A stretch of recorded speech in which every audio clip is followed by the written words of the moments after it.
Yes, I know I'm a minute late. I'm sorry.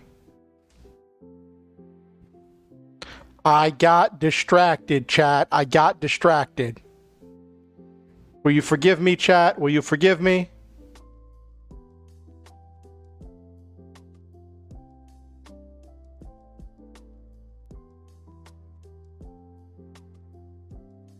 Alright.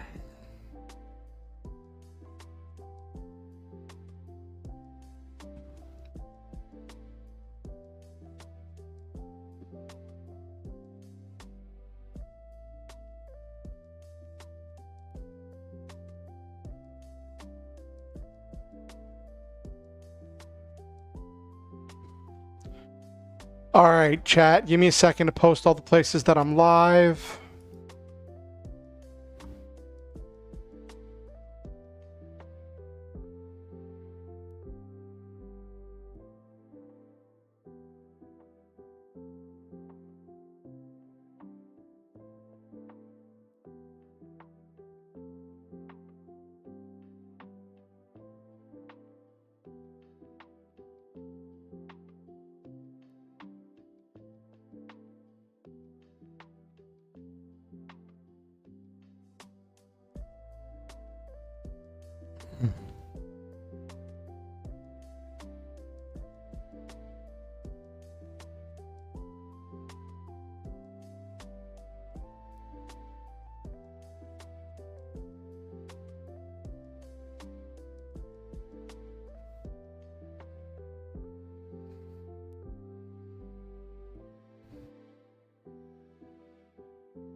Okay, come on, focus, focus. I need to focus.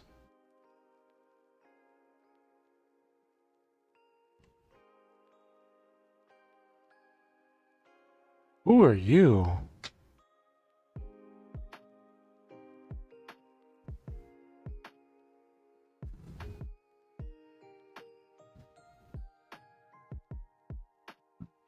Oh. Okay. Give me a minute to post all the places that I'm live. Oh.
Okay. Do.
Okay. Do do do do do.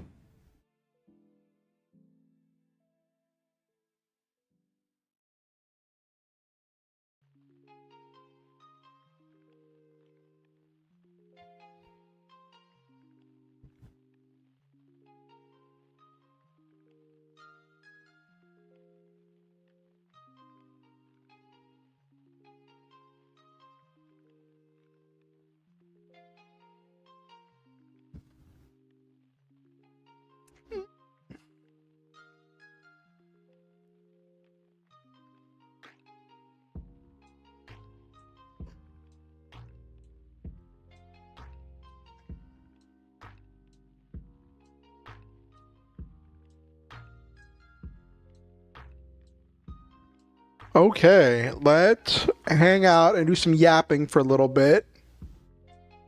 Let me...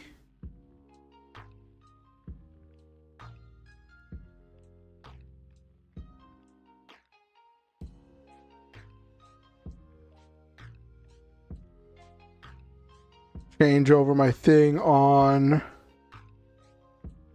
Twitch to just chatting, because we're going to chat for a little bit before we get into the actual writing.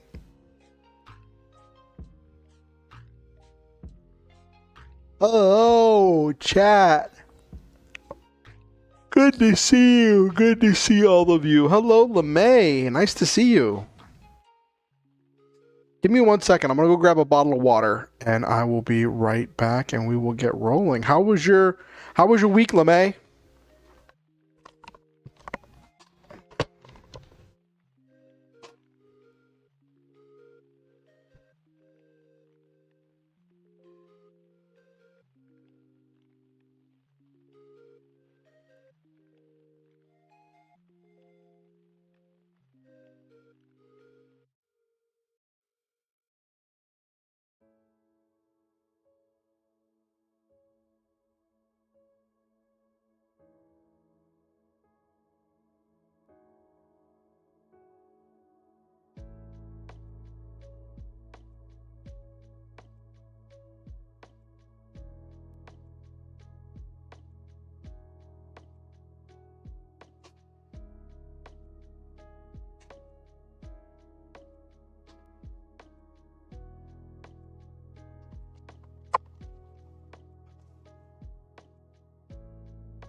Very slow, but you got some writing done? Nice! Well, it's not nice that it was slow, but I mean, I don't know. Maybe it is nice that it's slow. Oh my gosh. Speaking of slow, like, of stuff happening this week. Alright, I'm just gonna say it, right? Spoiler alert for anyone who's not caught up on Critical Role. But I gotta, I don't know if vent is the right word. I gotta gush for a second, right? So,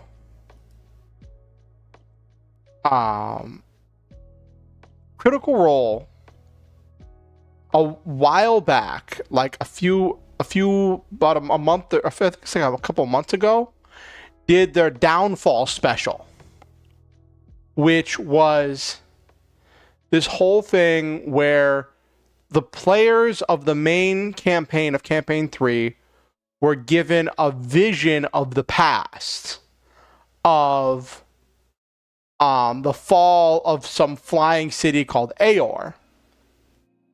And instead of Matt Mercer, their DM, just narrating what they saw in the vision, they decided to turn it into a 3-episode special with a guest DM and guest players playing as the gods in human form,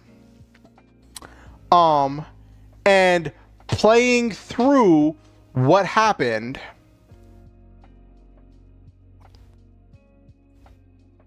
Playing through what happened and how they and it was this interesting thing where the players had a lot of freedom because they were controlling their characters, right? And because it's a game, people are going to go different directions. And I know some people try to say that like Critical Role is like scripted or planned out or fudged or whatever, but like this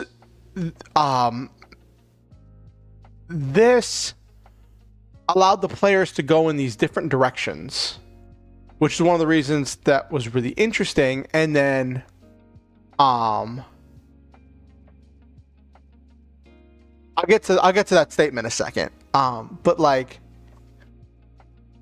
the players were playing as the gods in human form, and they went on this adventure to destroy this flying city. And then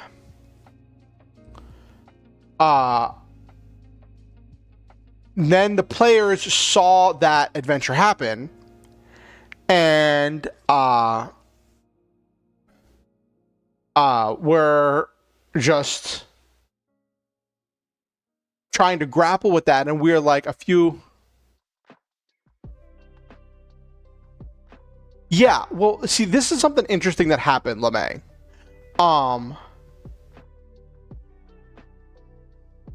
The players in the campaign currently are in a temple of the Archheart, which is one of the gods that participated in Downfall, right?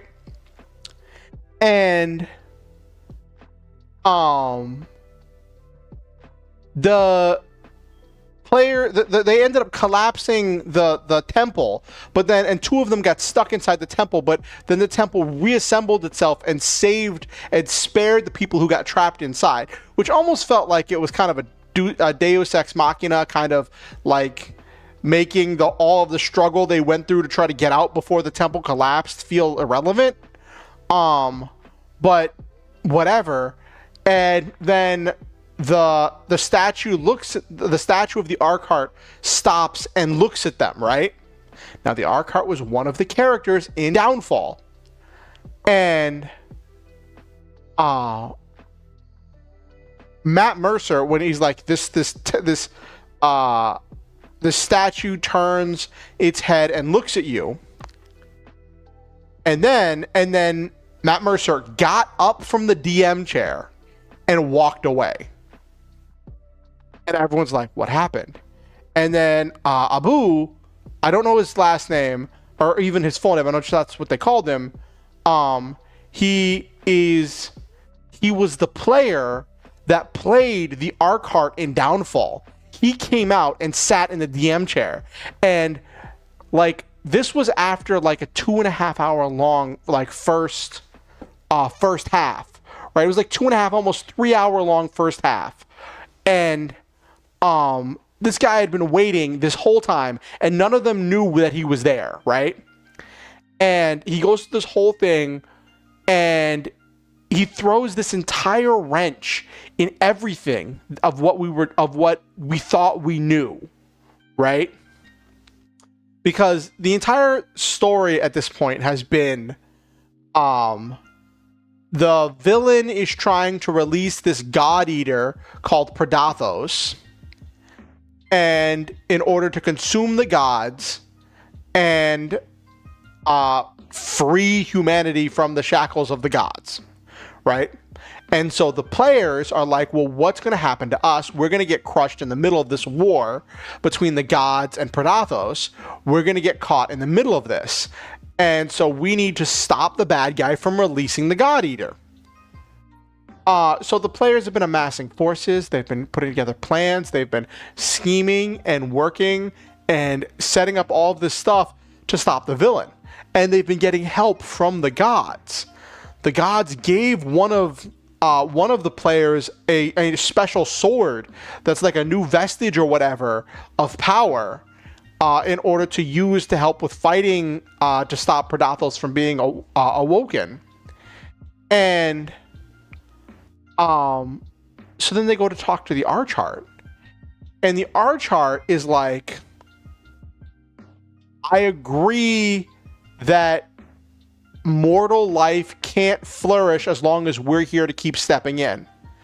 And I agree. He's like, I see that people keep rebelling. People keep rebelling in this constant cycle of rebellion, and it's because we're here that's causing all of this disruption in mortal society.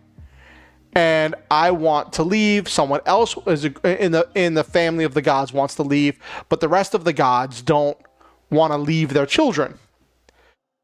So he's asking them. He's essentially asking the players to release the God Eater, but he's saying that if it gets to a certain point in the villain's plan where it looks like the villain is going to release the God Eater, Branathos, the gods are going to open the divine gate and step in themselves, and it'll be another calamity with lots of death and destruction. What the Archheart is asking them to do is to get ahead of the villain, release Predathos themselves before the gods are ready, and control it. And that when push comes to shove, he's saying he thinks that when the God Eater is released, that the gods will try to save their own skin and run away into the cosmos, away from Exandria. And so he wants them like, you just control the God Eater enough to direct it at us, and we'll run, and we'll stay ahead of it, and it will just chase us through the cosmos, leaving all of you safe and sound to chart your own course without us.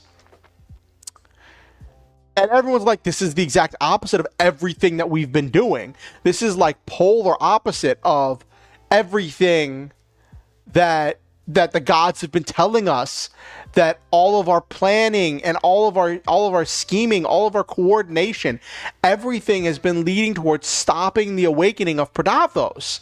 And now you're talking about you want us to release it, but release it early, release it differently. And it's this whole thing. And so there's this thing called the cooldown, which Critical Role released their own like streaming service channel thingy called Beacon. Yeah, it's a major plot twist. It's a huge plot twist. So they released this, Critical Role released this streaming service thingy called Beacon, where they have special exclusive shows you can only see on Beacon. The Critical Role is still on Twitch and YouTube, but one of the shows that's exclusive to Beacon is called The Cooldown. And The Cooldown is filmed right after the session. It is everybody minutes after the session, sitting down, talking about everything that just happened, and going over their thoughts, their feelings, their experiences about all of what just happened, right? Which is really cool.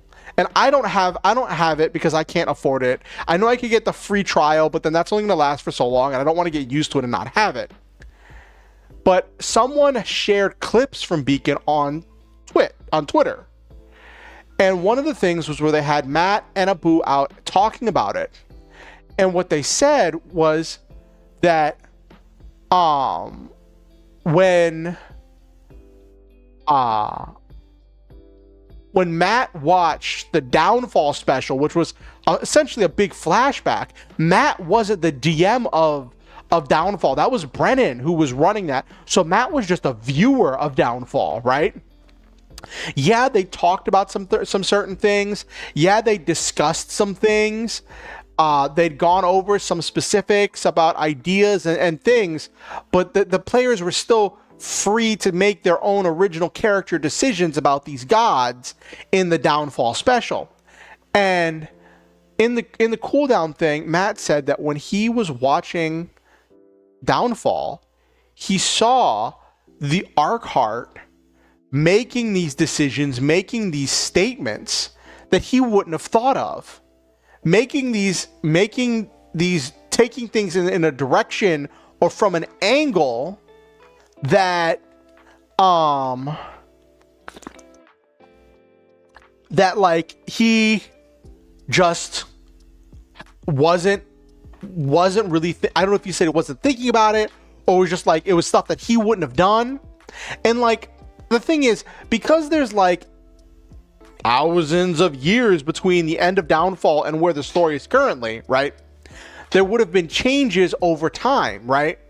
So Matt could have just said that the Archeart got over whatever he was thinking about in that period of time when Downfall took place, right? And just moved on with what he had planned. But what he did was, he called up Abu, which is funny because I don't know where Abu lives, but it's another country. It's not the US. And Matt made a joke about how when he called Abu and they started talking, and he was like, I want to pick your brain for your idea of the Archeart. And it was like, can we talk about these different things that happened in the history since the end of Downfall? How would you believe your character would have reacted to these situations? What would your character have thought of these situations? And actually asking him to like make these character decisions about this stuff after the campaign had ended. After the special had ended, when they moved on to the regular campaign. And Matt said that it was really funny that like he didn't even realize when they made the call, like I guess he wasn't thinking about it because he got so engrossed in the conversation, that they were on like international roaming charges for the call, and they just talked for like hours.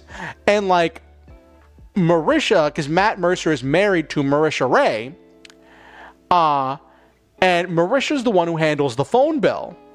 And so she was the first one to know something was up when she got a notification that there was like a $200 international call charge on the phone bill. And she was like, what's going on? Which is really funny. And then unbeknownst to all of them, to the players, Matt had asked Abu and been like, hey, if there's a way for the players to speak to the Archeart, would you be willing to fly back to the US and jump in on a game and take over to step back into the shoes of your character all this time later? And he was like, sure. So he flew back in like a few days before they filmed, and they like they met for lunch. They went over a bunch of things, answering a lot of questions, going over a lot of world building and a lot of the specifics of stuff, right? And I think it's interesting because like that the very little of the episode actually featured the guest star, the guest character, the Archeart. And that's the thing that some people have mentioned when people have said, you know, with the question of, is it scripted? It's like, if it was scripted, they would have made more time for the guest star, right? And there's also this idea that like, I think is really healthy, where Matt lets other people contribute to the world in different ways, right? From what we've seen. The whole thing was that the Archeart was talking about wanting to die in Downfall, and being bored with life, being done with everything, and feeling like things needed to change, and that their lives on Exandria just weren't going anywhere. Which was this very different direction to take the Archeart. And so, like, Matt could have just said, oh, well, that was then. And to a certain extent, that was kind of a thing where, like, the Archeart's not searching for death anymore, but is now searching for a change of trying to leave this plane. And, and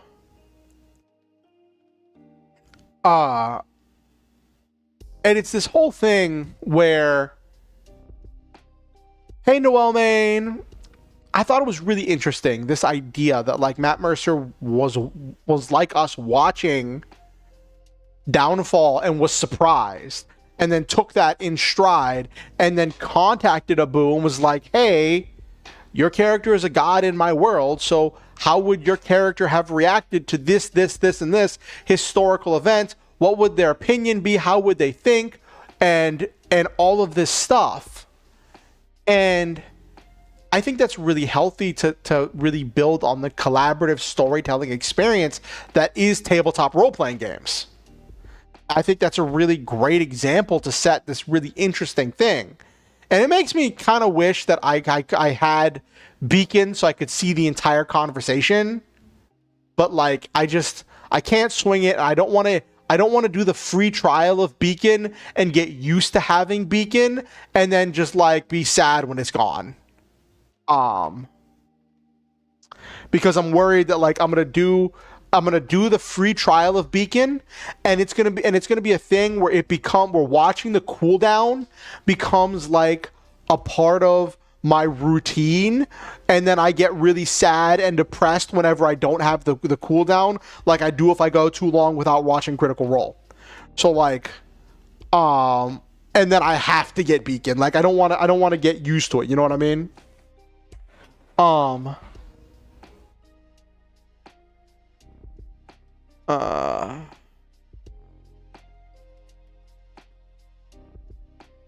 But I thought, like I said, I thought that was really interesting. This idea that like Matt looked at how someone played one of the gods and let that influence the direction of the story. And I don't know if Matt was always intending for this plot twist to happen with one of the gods wanting them to like release Predathos. And some people have talked about the fact that like the Critical Role has distanced itself in a lot of ways from D&D. And they've introduced their own school of magic. They still play D&D, but they've introduced so many homebrew subclasses and features and feats and spells and so many homebrew things. And they even have their own new system, Daggerheart, that people are wondering if they're going to do the next campaign for in Daggerheart, right? And so many people are wondering, like, what's going to happen next? What's going to go next for Critical Role in this world of Exandria that we've all grown so attached to? And some people have talked about the possibility that, like, the gods might be slain. Some or all of the gods might be slain or flee or something like that might happen. Because the gods, the pantheon, is one of the few things that directly ties the lore of Critical Role to any other world or setting in D&D. Excuse me. So, by getting rid of all of the gods, it can give them a chance to create a new pantheon or even a godless world, possibly, that they could tell stories completely independent of the lore of D&D, and not have all this preconceived notions and expectations people might have for how certain characters or things will react.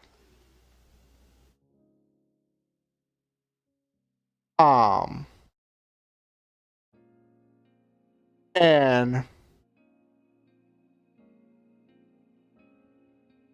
so this kind of feels like it leans into that, where like the goal here is for something big to change. The gods either to be eaten or to run away. So that way the next story will be a story without the gods.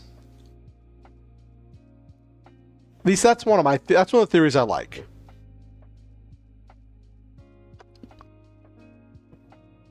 But I wanted to share that because I thought it was really interesting. And it makes me wonder a little bit, like how would I have reacted, right? Seeing someone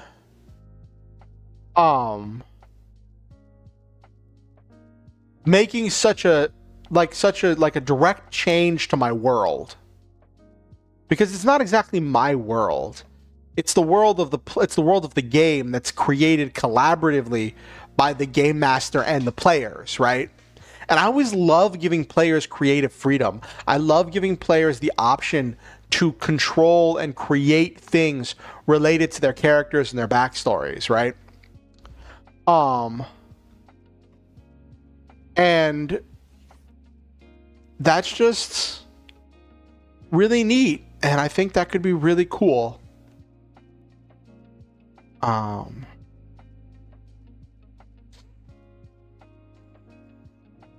Anyway, Noel Main, how was your week? I talked a little bit about my week. I watched Critical Role.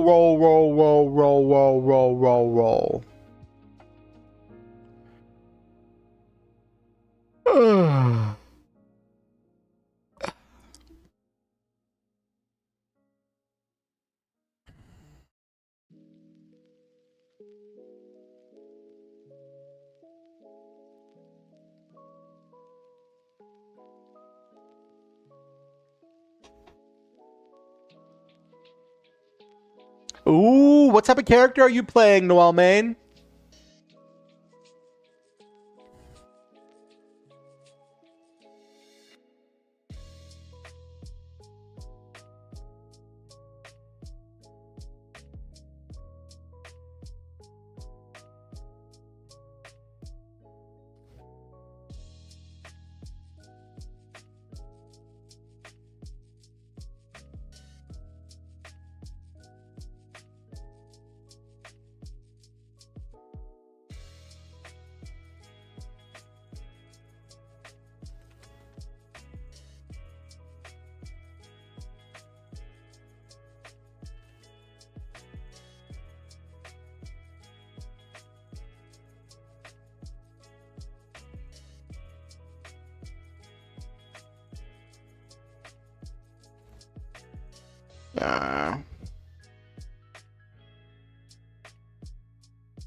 Okay. So there was one other thing that I've been kind of cooking up.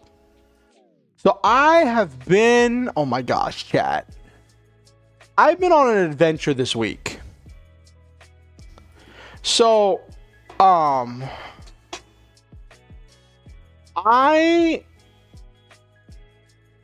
asked on this Discord I'm a member of, on Hero Girls Discord server, in the Tokusatsu chat, I was like, hey, does anybody know any good like Toku shows like Kamen Rider or whatever where it's like got a good action story with like sci-fi elements? Because I really like the idea of a Kamen Rider as a person in power armor, right?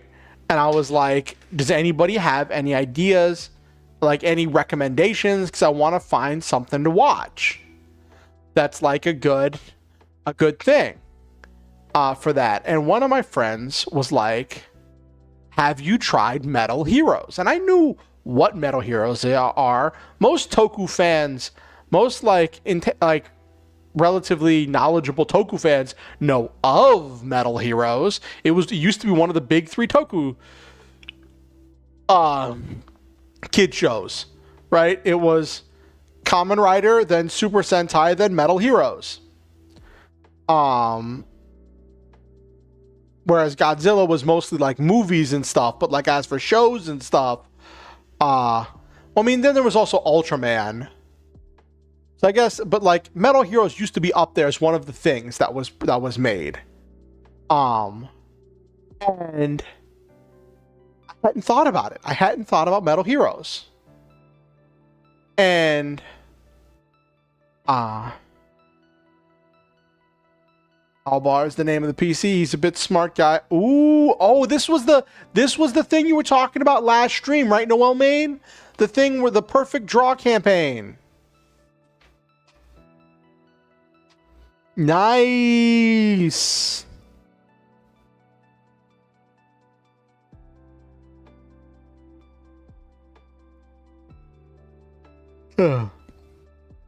Nice, nice, nice. I don't know. I'm a little bit concerned. I'm a little bit concerned by how well I would run Perfect Draw because, like, I'm really hyped to run it, right? And I understand the combat mechanics, but, like, the out-of-combat stuff is so abstract, I don't know how well I'd run it especially because I have been running Lancer for so long. And, like, it's just such a different system. Like, there are some similarities in that, like, you have the rules light stuff, then you have the more mechanical things for combat. But it's a thing where, like, in Lancer, a lot of times the roleplay elements are like connecting tissue that kind of like lead you from one combat encounter to the next combat encounter. And like running a more story-based thing like a PBTA thing, I don't know how well. I mean, I think it's gonna take some practice for me to really get in the zone for like being able to do that. But now that I say that out loud, Perfect Draw is based on card game stuff, and a lot of card game stuff is a lot of like just connecting tissue from one card game battle to the next card game battle. So I think I could probably do that all right.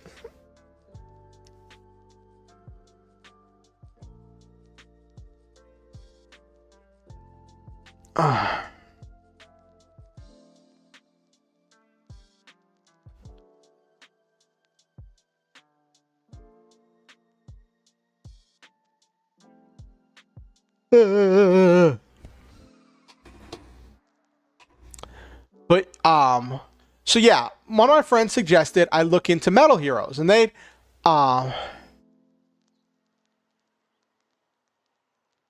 yeah, that's the one thing I have to get into. But yeah, so one of my friends suggested I look into Metal Heroes stuff. So I started looking into the stories of the Metal Heroes stuff and the different Metal Heroes that I could find downloads for. And one of them caught my attention. Was like the second to last, like it was one of the later Metal Hero series, because the Metal Heroes franchise has ended and they haven't done anything with it. And the thing with Metal Heroes was that Kamen Rider and Super Sentai were generally aimed towards a younger audience, generally. And whereas there are some kind of like horror elements to Kamen Rider, some of them, so it gets kind of scary even for kids, especially for kids. But a lot of the stuff in the Metal Heroes is aimed for slightly older kids. There's guns, there's lots of armor and all of that stuff. And I was like, this seems pretty interesting. And I found this one called Blue SWAT, which is like they're not exactly wearing the kind of like thick, bulky suits you see in a lot of the Metal Hero shows. It's more streamlined, but it seemed like it has like older protagonists, and it seemed interesting. And I was like, let me see if I can find this. So I went and I went to this torrenting place to see if I could find it, because there's no English licensed version I could get, right? And I found a torrent, and it was like remixed, all of the things, this, that, and the other, including the intro. So I was like, oh, cool, I can just grab it. I downloaded it. I'm like, that must have been a really short series. Okay.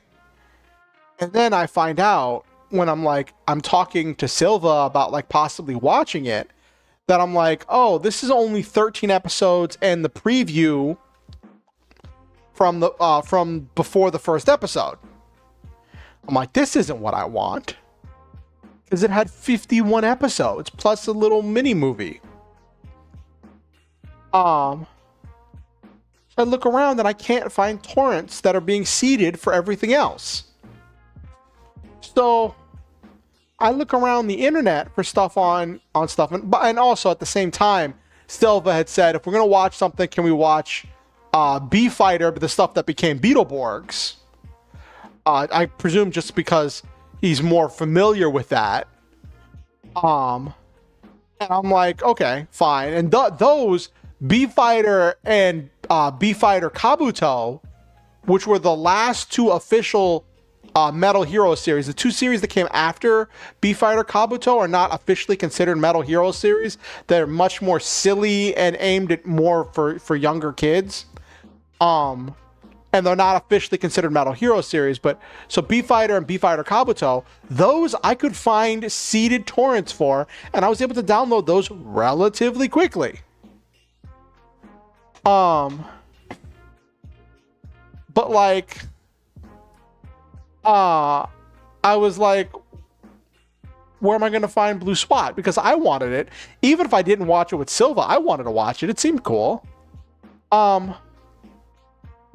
So I found out there is only like one person who has fully done a fan sub of Blue SWAT. And for whatever reason, this person who did the sub of Blue SWAT or team or whoever it is did not and could not create a torrent for it. They could not create a torrent for Blue SWAT.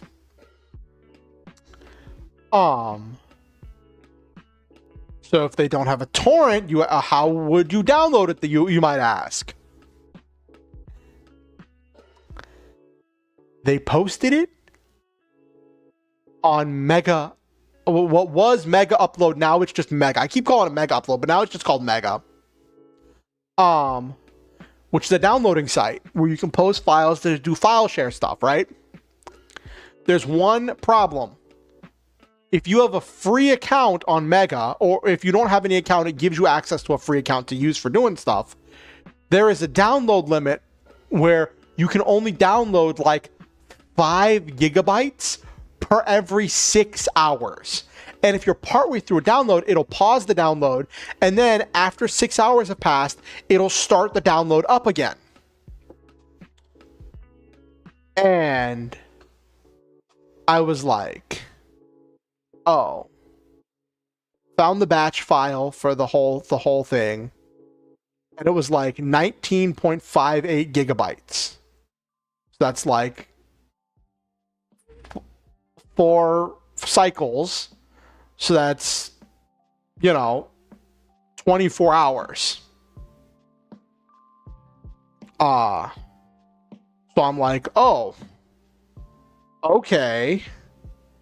So I start the download and I'm leaving my computer on because I don't want the download. I don't want to miss the download getting started back up. So I leave my computer on. I know my electric bill is going to be through the roof next month because I did this, right? I leave my computer on. The download's going through. And I try to download the entire thing as one big zip file, right? All 51 episodes plus the extra stuff as one big zip file.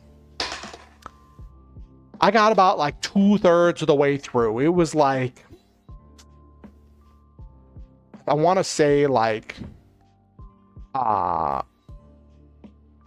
because of some weird stuff with the download, it only was like 14 or 15. I don't think it was fully 15 gigabytes downloaded. And I got impatient.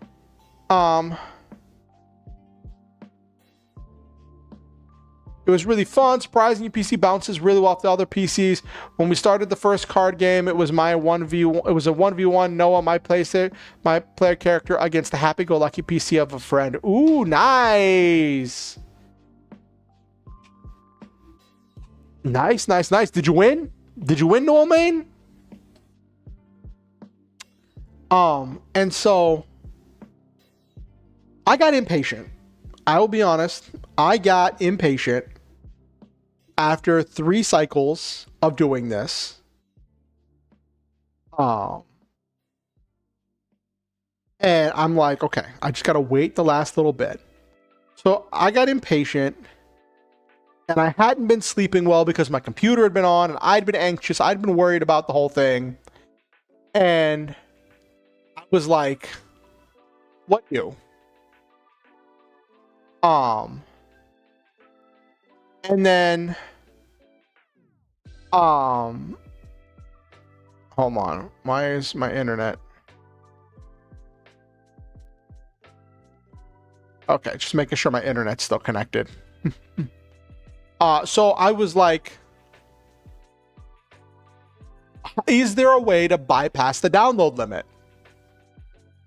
So I found out that apparently if you use a VPN, you can, because the download limit is tracked by your IP address.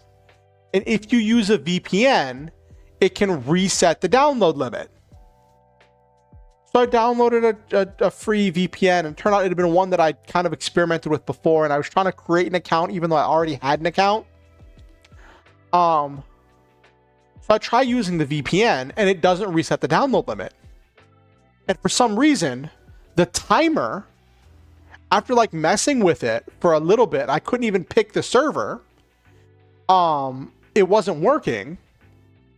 And the timer for the download that was like, you know, next thing will start in 5 hours, 47 minutes, and so many seconds, right? That timer wasn't going down. Every time I checked the timer, it went back to 5 hours, 47 minutes. Even if I would leave the timer up and it would go down like 10 minutes, I check it back 10 minutes later, it's going back to 5 hours, 47 minutes. And I'm like, oh, it's great. It's flipping stuck.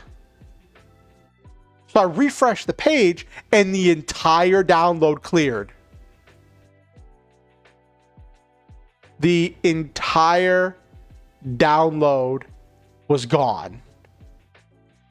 3/4 of the way through the download, and the download was gone.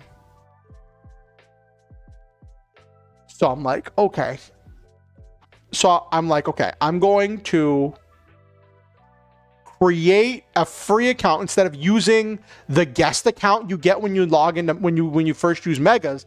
I'm like, I'm going to create a Megas account. I'm going to create, it's going to be a free account, but I'm going to just have an account, and I'm going to download them 1 episode at a time.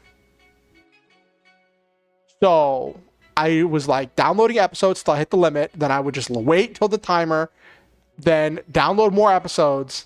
And I did that. And that took another day, like full day. It was like, it felt like 2 days, honestly. And that was like 3-ish days of my life of this week was fighting with that download. And I'm like, I could figure something out, but I'm like, at that point, I didn't want to mess with it again. I didn't want the timer to get broken. So I was like, I didn't want to mess with it too badly. So I'm like, I'm just going to let it ride. I watched like 1 episode of Blue SWAT. I would watch some episodes to make sure they downloaded properly as I went, and it seemed really interesting. I can't wait to actually sit down and watch it. But I got it. I got it.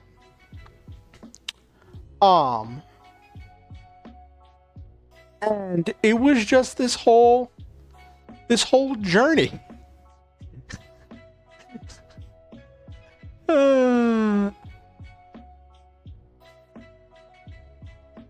And someone even said in the comments of the post of that person, of the fan subber who put it together, they were like, you sure you don't want to put this in a torrent?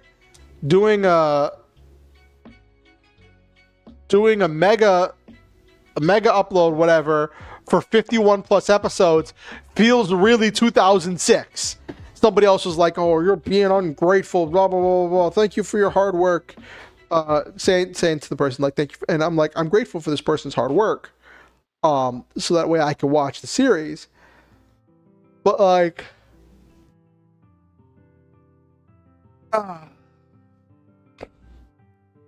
it still was like 3 days of my life that I kind of just wasn't doing anything else because I was so exhausted, like mentally, from this whole process.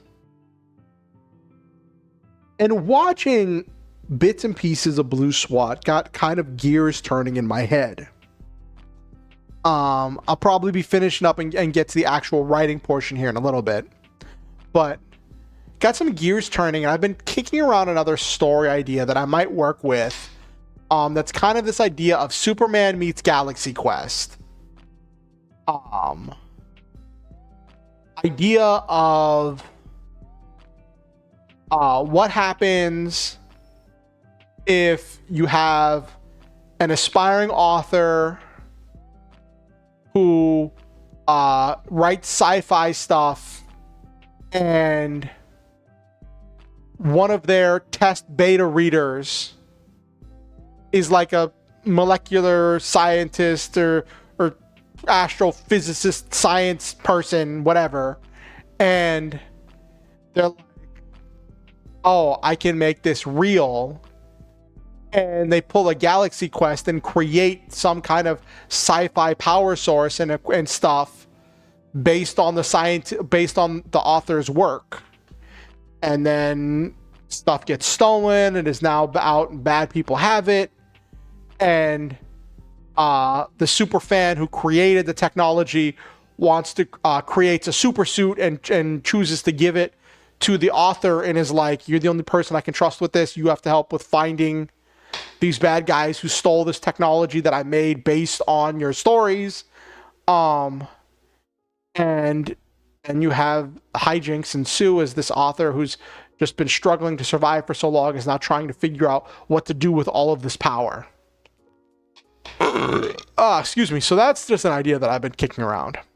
And then, so I've been kicking that around for a little bit. And then I saw something that kind of like sat with me a little bit.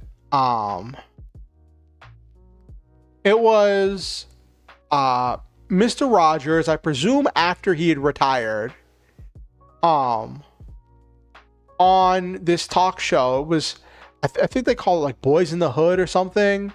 And he was like talking, and it was like, it was some kind of like a African American like talk show thing, and like the guy was talking about how, like, you know, we all grew up with you, Mr. Rogers, but now there's so much stuff happening in the media and in everything that's happening, and there's this feeling of like hopelessness. People don't have hope for the future, and of all this stuff going wrong and all of these things. What would you say we need right now? And Mr. Rogers was like, well, that's the thing. There's not a simple answer. If there was, we would have found it, right? These problems have are complex and have complex situations or whatever. He was going into that. And then he said, the best thing I would say is for people on TV programs and all manner of programs. I think the internet was like becoming more of a thing back then. And he meant like for like internet shows too, and like radio shows and all of those shows.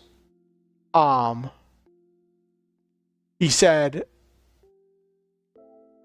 for people on these shows to remind people that life is important, that we matter, that people matter, and that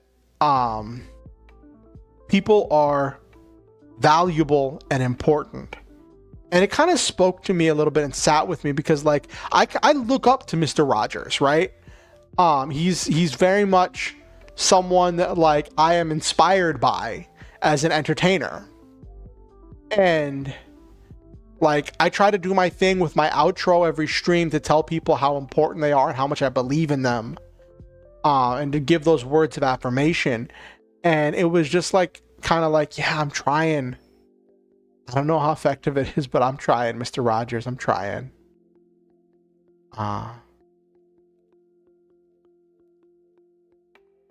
And so that happened this week. I saw that video. It was like, it was kind of sitting with me a little bit.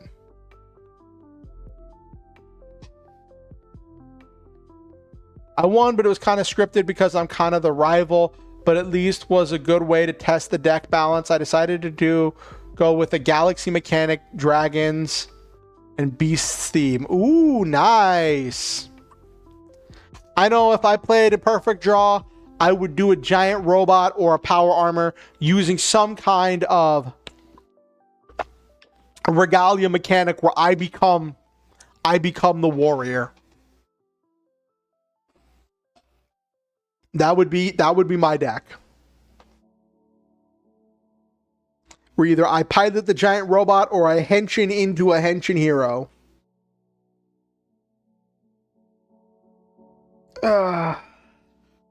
1 second.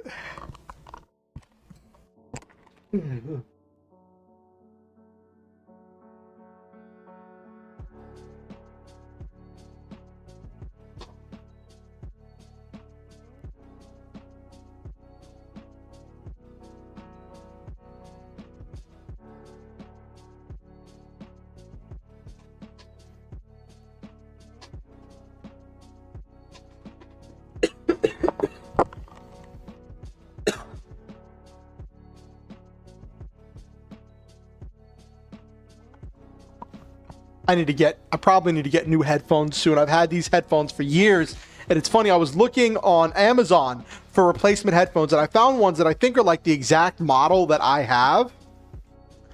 And Amazon's like, there is an upgraded model, a more recent model. So I'm like, oh, let me look at the more recent model, right? Look at the more recent model. I'm like, okay, that looks okay. But the microphone is way smaller. And it's like way smaller and less like maneuverable. So I did some research on it. I'm like, what are the difference between these two headphones? And the thing that somebody said was that the model I have has the better microphone, and the newer model has the better like actual earphones for like better sound quality for like listening.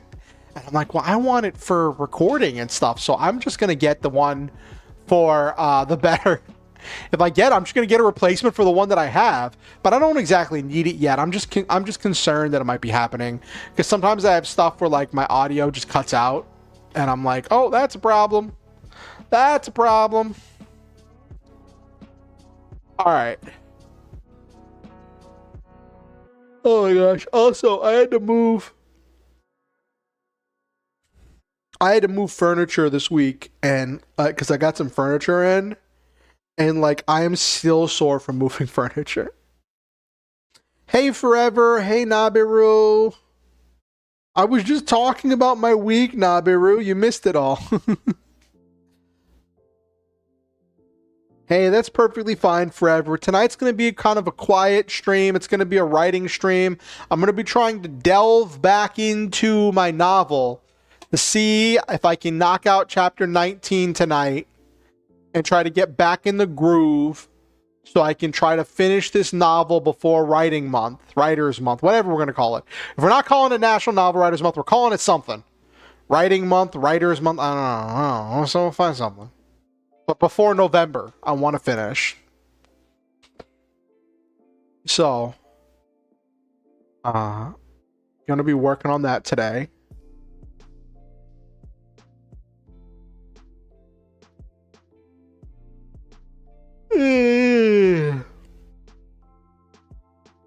Let me just stretch a little bit.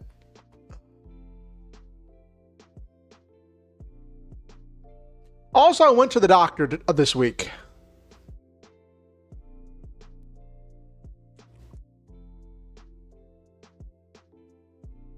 I went to the doctor this week, and it was a thing where like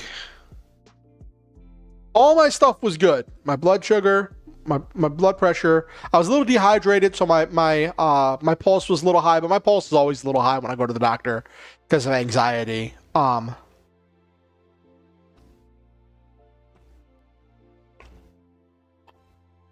my stuff was good except for one thing, and that is that I've gained 10 pounds since the last time I went to the doctor, which was in like June. So like in the last 3-4 months, I've gained like 10 pounds. And it's like, I know my weight fluctuates from day to day. Like 4 to 6 pound fluctuation is kind of like normal.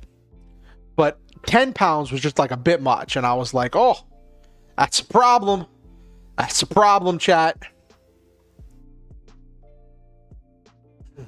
Especially because I wanted to lose weight. So going up in weight was just not helpful.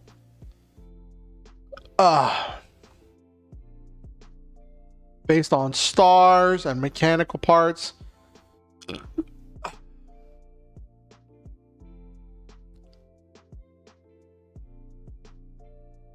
You have a big bonus if the ace is your only warrior. Nice. Cool.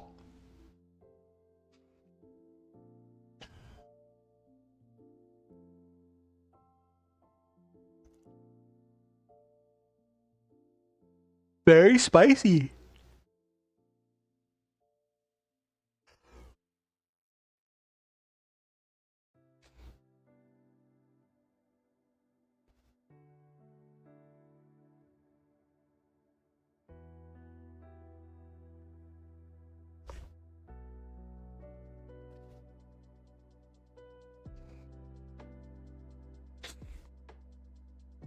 Okay. Let's get into tonight's writing exercise. So tonight we're writing chapter 19. And I don't know what I'm going to do with this chapter, honestly. I have an outline for tonight, and I'll show you what I've got for tonight.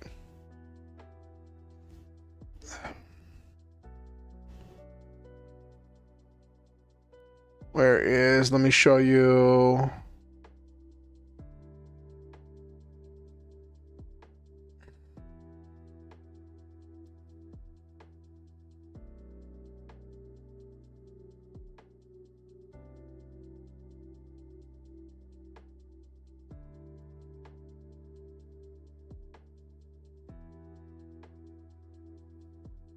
So this is what I have for chapter 19. Calm before the storm, right? One of the researchers on the research team contacts Jonathan secretly. They ask him for help to smuggle out data on the Brave Drive. They claim they're going to give it to a company like Sandworld Corp to make free energy for the world. Jonathan feels conflicted and contacts Lisa to talk to her. Lisa's the romantic interest. Jonathan's the main character who was a janitor, but then has gotten promoted up the line and is now a commander or was something. What is he? He is...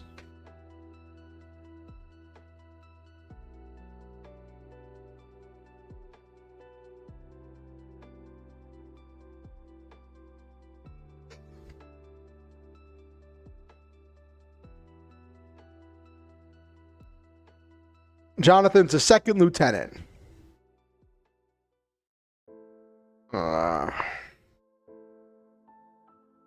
That's not the button I wanted.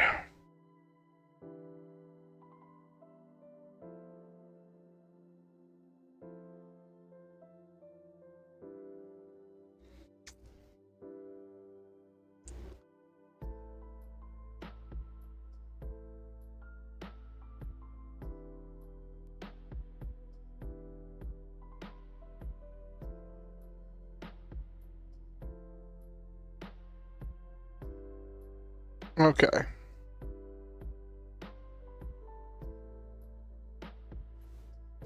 So, anyway, one of the research team contacts him and is like, hey, I need your help smuggling out this data. And he's conflicted. He contacts Lisa to talk to her about it because he can talk to her in confidence. And she tells him that, like, listen, he's got to listen to his gut. and make this decision on his own. But no matter what, she'll support him, because that was part of the stuff that happened a few chapters ago, where in chapter 17 there was the whole thing where they finally became a couple, right? And they admit to having feelings for each other and just talking and explaining how they feel, right? But no matter what decision he makes, she'll support him because she believes in him. And then he remembers his conversation with Tina on the boat about knowing when to be wrong. About the whole thing where, like, if you're not willing to be wrong, then you're going to be so confident that you're right, you're going to get yourself and everyone else killed. And he realizes that, like, he's so confident that he's right and that the ends justify the means, that because he's right, he's doing the right thing, and he's so unwilling to consider that he's wrong, he's about to make a big mistake. And he needs to let himself be wrong this time. For the sake of his team, for the sake of other people. And so there's this thing about, as much as he wants to help the world, he doesn't want to do it this way. He doesn't want to do it through theft and having that hanging over his head, right? So he goes to a superior and he's like, hey, this guy told me that he's planning to steal some stuff on the Guardian Angel Armor Mark II.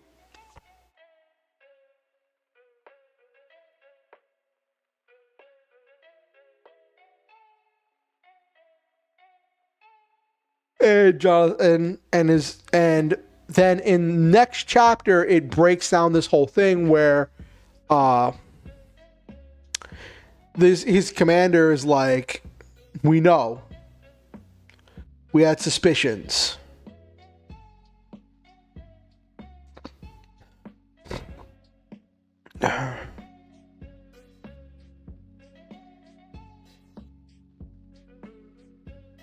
Who is his new? Oh, he's the one in charge of the platoon.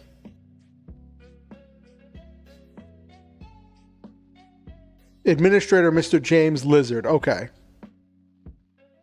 I'm looking at my notes, trying to get back in the groove. Okay, so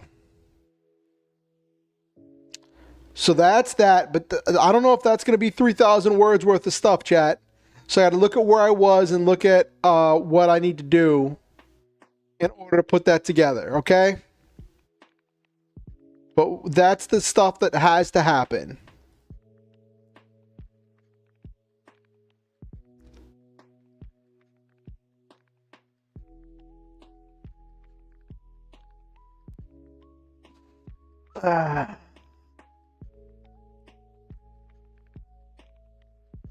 Where is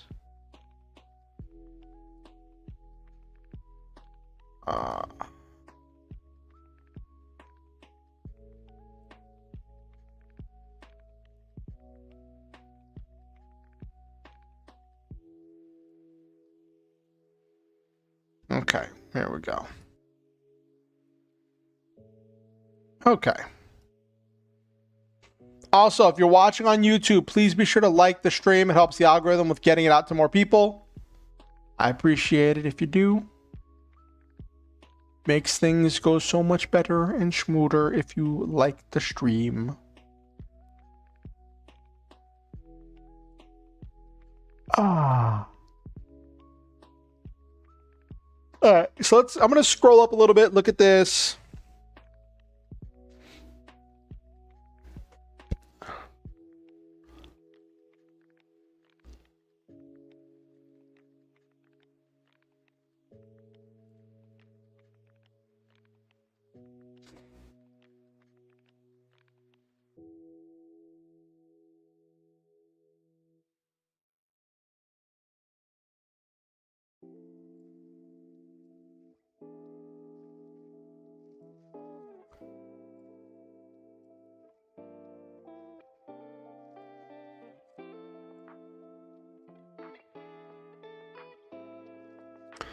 Um.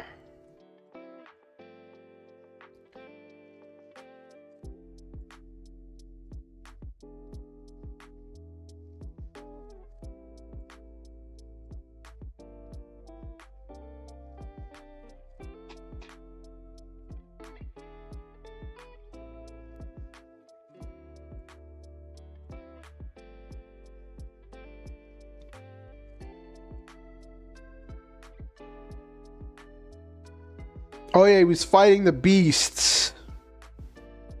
Okay.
Okay, let's look at this.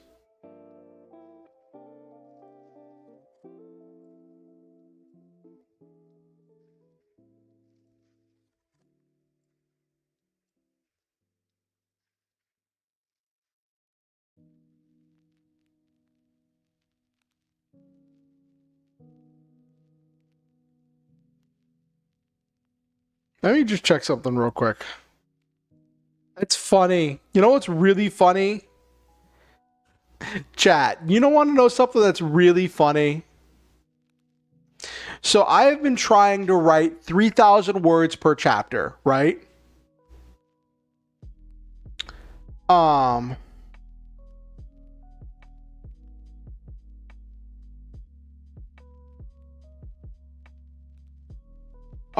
that's cool, Noel, man.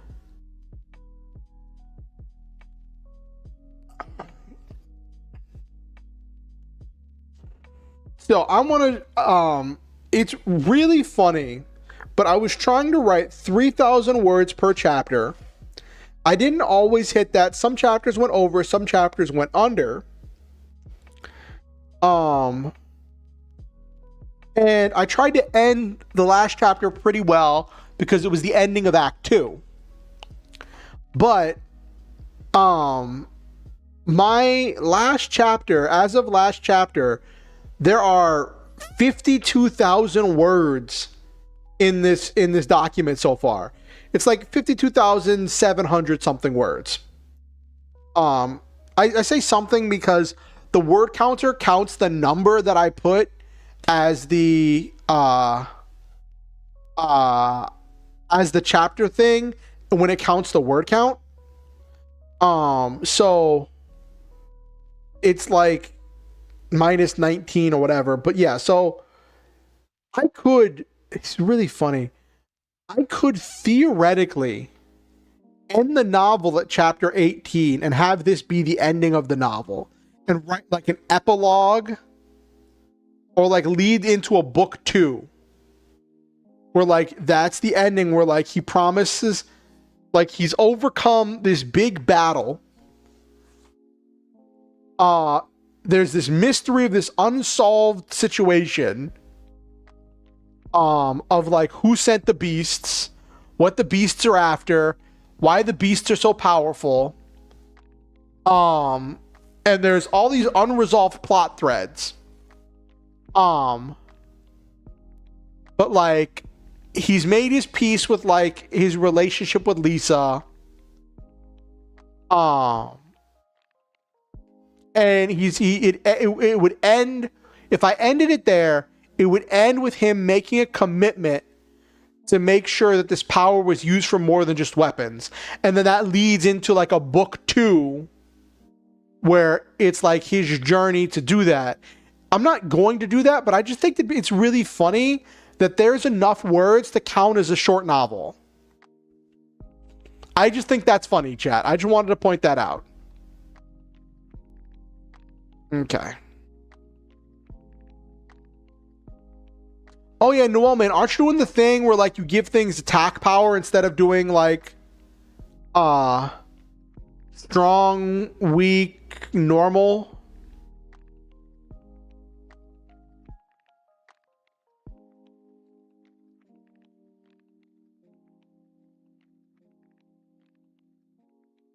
Yeah.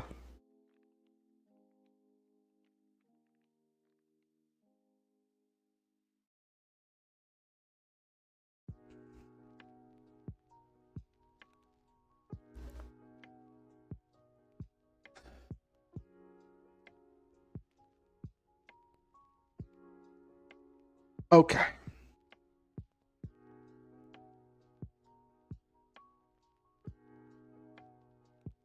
So you got Jonathan. Let me get my character list up so I can get back into these characters' heads.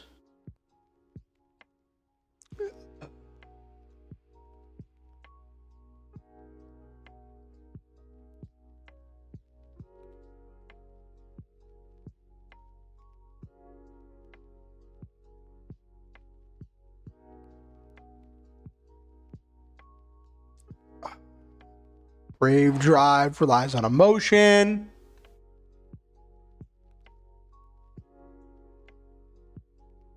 Gregory Brave, Lisa Brave, Shin Corp, Multilink.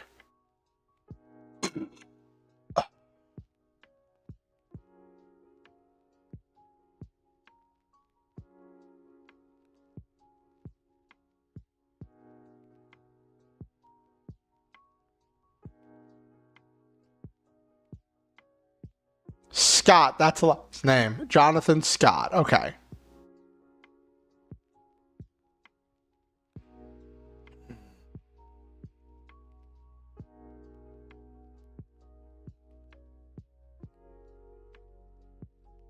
Yeah, I all the numbers. I know what you mean, Noel, man.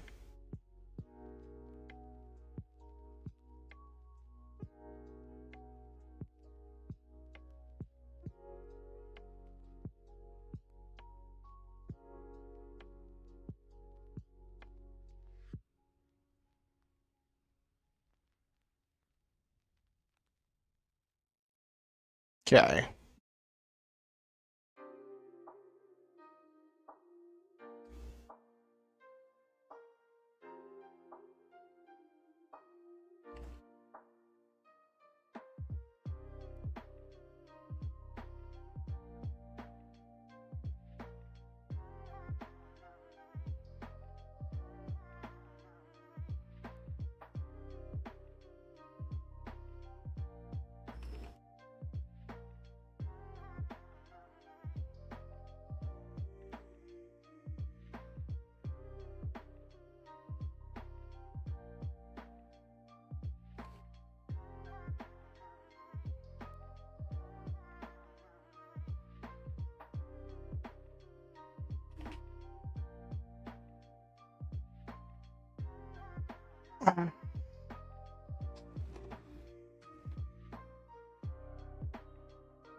Mm.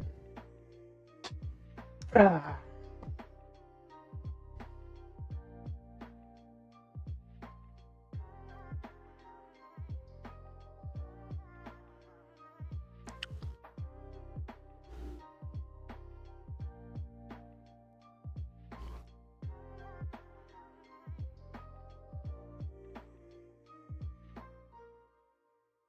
Mm.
Okay, I just had to review something to see about the conversation with Mr. Liz.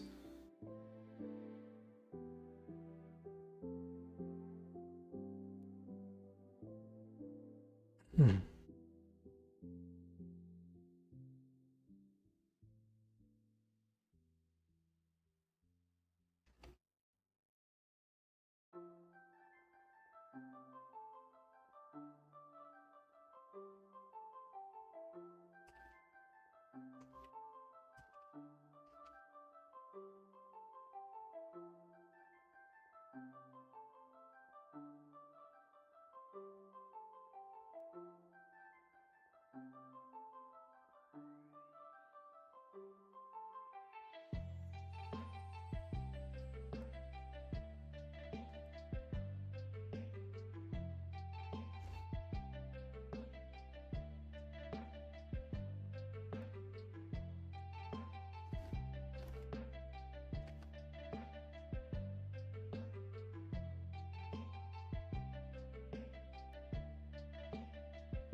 I said he was a lieutenant, right? He should be a first lieutenant or second lieutenant. What is he? He is...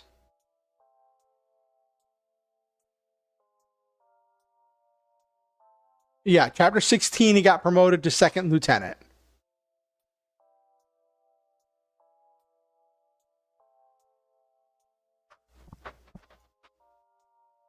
Okay.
Hello, Herbert.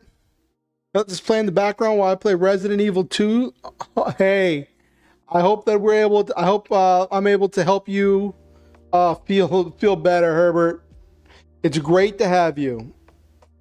So, what's happening here at this point in the story is, this is after the big battle, right? And it's talking about the cleanup as they're cleaning up the areas that have been heavily affected by the battle.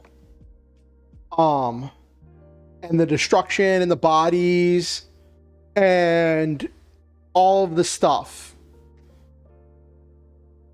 Um,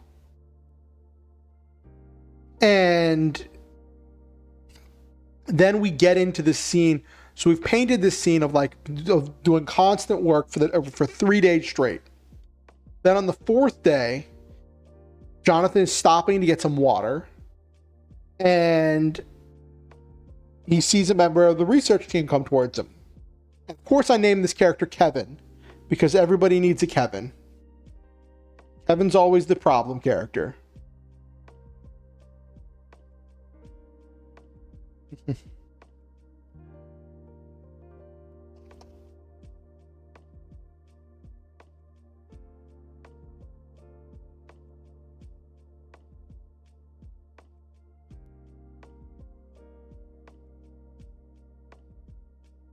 So it is technically an in joke, but it's not at the same time. In the D&D group I used to be a part of, there is a player whose name, well, I'm not going to say the player's actual name, but the character's name is Kevin. And the character is just a problem character that like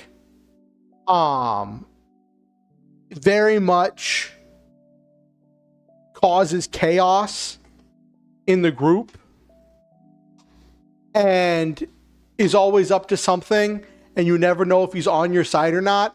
And I was just thinking about like how many times I've seen characters with the name Kevin be like agents of chaos. Like you talk about like Kevin McAllister from the Home Alone series. I can't think of any other Kevins really, but like this idea of Kevins being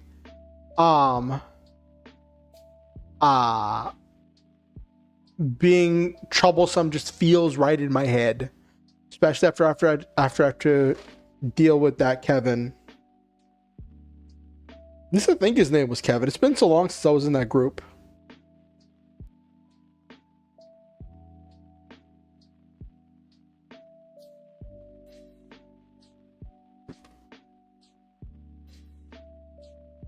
Ugh.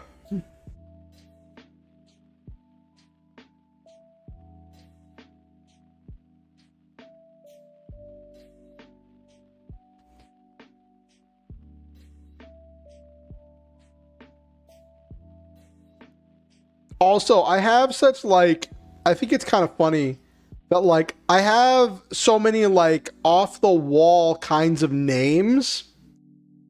Like Jonathan's team is Jarl, Tina, Carrie, Ross, and Gino, right?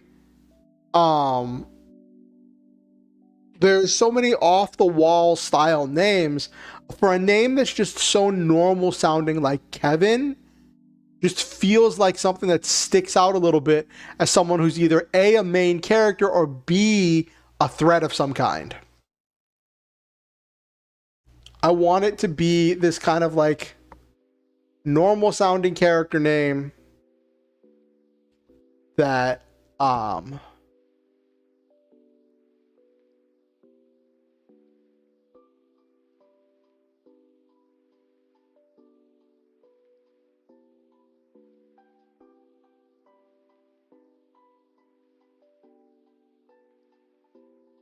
well, okay, so the Carrie is spelled with a K and is a dude's name for Jonathan's team.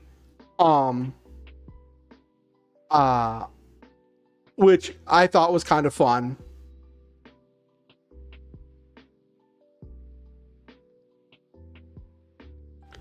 Because I like to have fun with names.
Names are fun to play around with. Most times I start with a joke name and just go from there. I had one guy named Dime O'Reilly, Sore, that wore a T-Rex mask. Dinosaur, okay. Everywhere he went, Dinosaur was his name. I love it. I love it.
I have feelings, Herbert, about My Hero Academia's ending.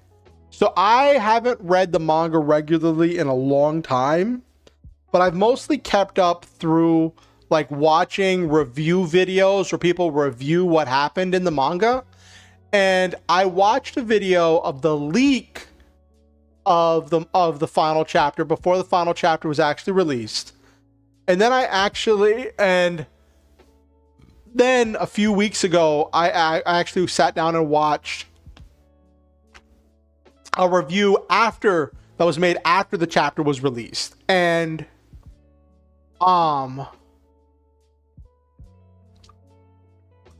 I have so many feelings, Herbert. So I like sci-fi stuff. I'm a huge sci-fi guy. I like tech heroes. I like superhero stuff. The thought that Deku has now become a tech-based hero using a suit that essentially mimics multiple quirks at once is really cool. I don't like that it took 8 years to acquire that suit. And the fact that it's not even like, oh, it took us 8 years to build this suit. No, it took all that time for his classmates to raise the funds to pay for the suit for him. And like,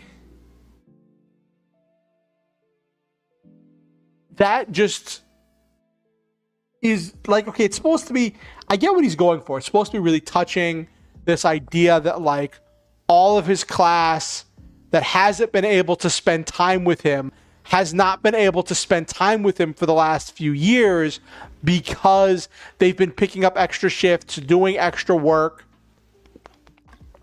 taking extra cases in order to earn more money, so that way they can get him back out into the field, so then they can spend time with him in the field, right?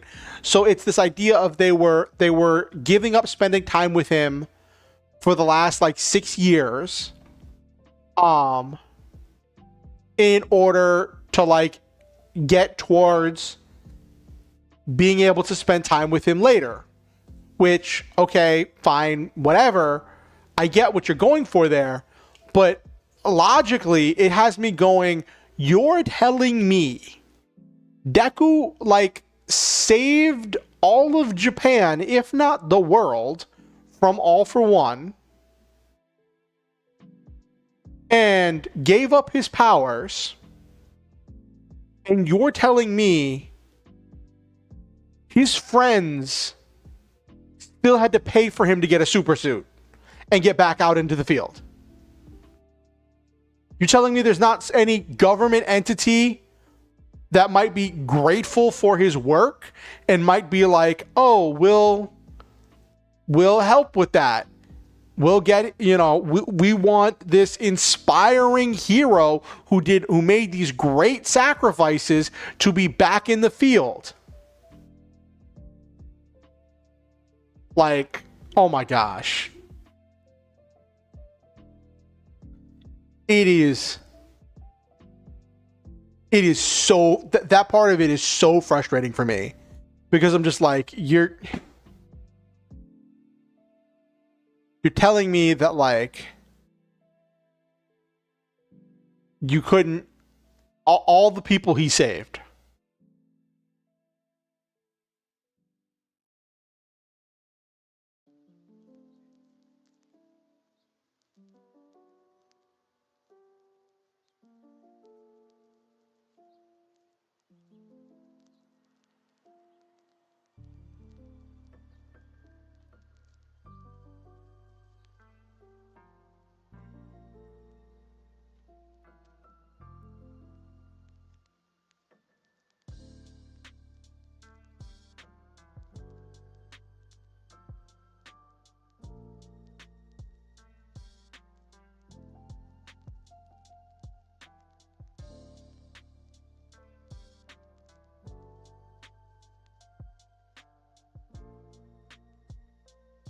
Yeah, it was a whole thing. And like, we're getting like, My Hero Academia isn't technically over, right? So we've still got the anime to come out more of, and they're planning to have movies, and they intend to be, I know what you mean, Herbert. He had to make a low point of Deku losing his powers and Deku feeling like the world had passed him by, and having that low point in order to have the high point of Deku getting the suit and becoming a hero again.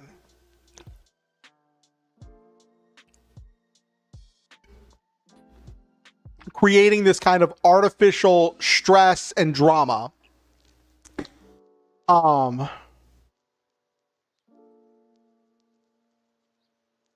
And we're gonna get, I think he said we've got like 8 more years of like My Hero Academia movies, and all the movies are intended to be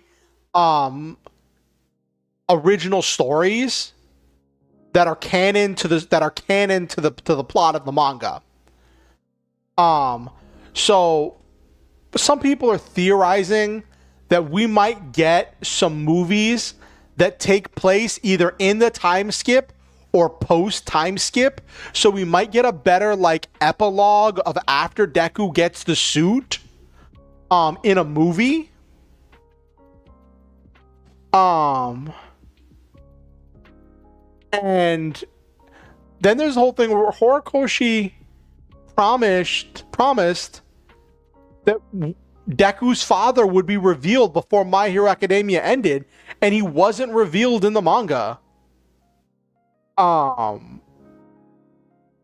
And some people are saying maybe Deku's dad comes back in a movie. Well, quirkless could become a great hero, but in the end, it was indeed about those with quirks who have power. Those without are just going to be office workers. Yeah. And like, if you look at the My Hero Academia vigilante novel, not novel, the manga, that's the word. I'm writing a novel, so I have novels on the brain. But if you look at the My Hero Academia vigilante story, there is the character Knuckle Duster who lost his quirk, right? But he still chose to be a hero, working as an unlicensed hero, as a vigilante, fighting the fight that the big heroes wouldn't take, the little fights. And he even took on a super strength villain and won.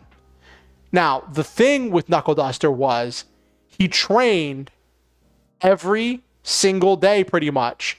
And he took obscene quantities of painkillers. So it was not something he could maintain long term. But he's only like support gear were his brass knuckles.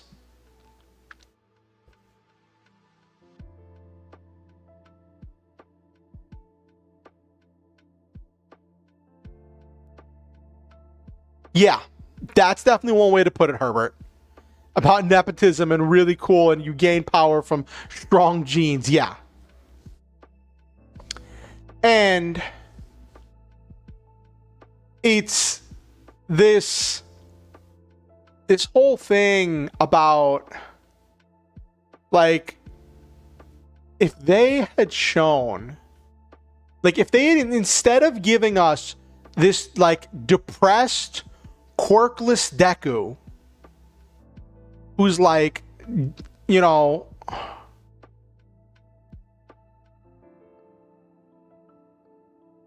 yeah, like, there's the thing in the final manga where, whatchamacallit, Eraserhead asks Deku, like, if he's lonely. And see, this is where there was mistranslations, right? Because in the first translation, people were translating it as, "Are you lonely?" And then later on, he's like, "I had to say it that I was lonely. It had been so long since I'd spent time with my friends." But a better translation of it was, "Do you miss it?" Talking about, did he miss having a quirk? Did he miss training to be a hero? Did he miss chasing that dream that he would be out saving people every day? Right? Which is almost sadder than saying, "Are you lonely?" And Deku admitting he hasn't seen his friends because they're so busy going out living the dream that he had for so long, and he had to give up on his dream. And then he gave up on his dream until everyone's like, "No, you don't get to give up on your dream. We still believe in you." And, like, what? The whole thing with the super suit, I think, is cool. With the whole thing is like, you once mastered using multiple quirks at once with one for all. So now here's a suit that lets you use multiple quirks at once. Right? Cool. Awesome. Outstanding. Wonderful. And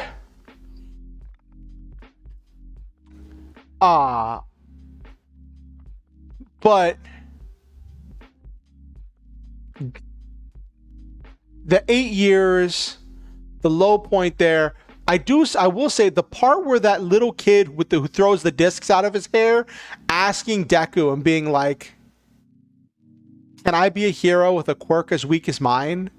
And Deku basically saying what All Might said to him, like, yes, you can.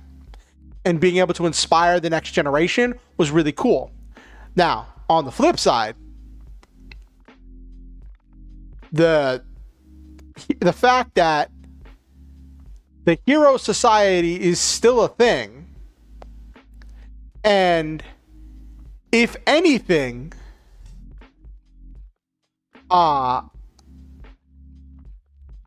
hero society has become even more exclusive than it ever was. Like, before, Deku was like, I'll never be a hero because I don't have a quirk. Now it's, even if you have a quirk, you might not make it as a hero, because only the best quirks can become a hero, because there is so little demand for heroes that only the best quirks, only the most powerful heroes can actually make a living being a hero.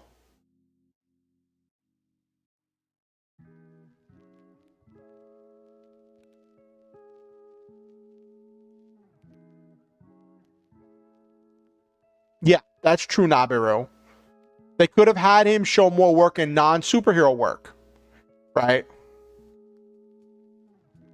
But, like, the whole thing... And also, someone pointed out that, like, in that 8 years later final shot, whenever they're jumping all into action, right, to go respond to the calls of danger, right? None of them really look any older. Like, it's been 8 years, and it looks like it's been maybe 8 months. Like, I think some of them had, like, a little stubble or something. But, like, none of them look really super different. And someone was suggesting the possibility that it might be a thing where they're planning to continue the series with, like, movies that take place either during the time skip or post time skip, and they wanted the characters to remain recognizable, so that way they could just animate them the same ways that they've been animating them for the movies, because we're going to be getting original content movies for like the next 8 years or whatever. I think it's 8 years. It's some kind of a thing they have planned to do, like a movie a year or something like that. So they might have just been keeping it.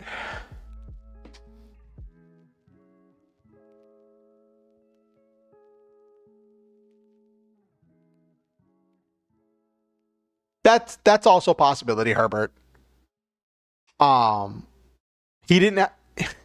He was rushing so much, he didn't do anything to make them look different as adults.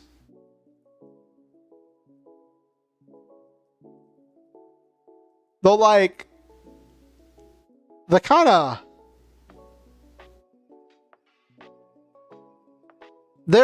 I was talking to a friend of mine about it. I was talking to Okusen about it, and it's like... Deku's story... Like, in this world, there's so much potential for interesting stories. But in order to make Deku this kind of like audience surrogate character, he has kind of a bland and generic backstory that makes him one of the least compelling characters in the story. Like, you look at like Todoroki, right? Shoto Todoroki. I think his name's Shoto. Anyway, he's like... His family is broken, and he's just going on with living, being a hero. Right? I think getting some more closure on what was going on with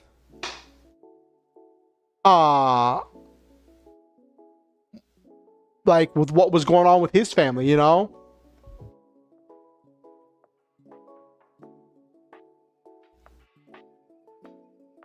But yeah, the fact that, like, hero society, instead of becoming more inclusive, right? Instead of becoming a society where anyone can be a hero, you create a society where only the best of the best can be heroes.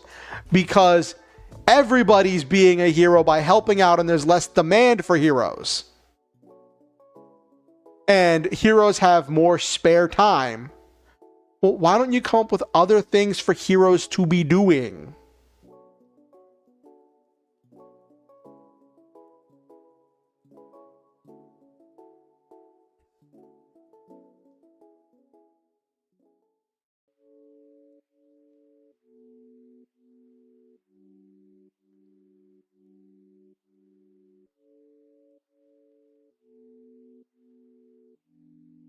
Yeah.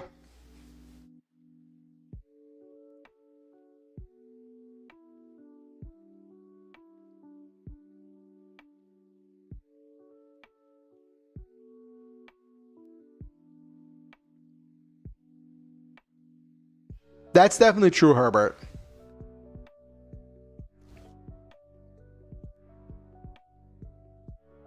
It's a thing where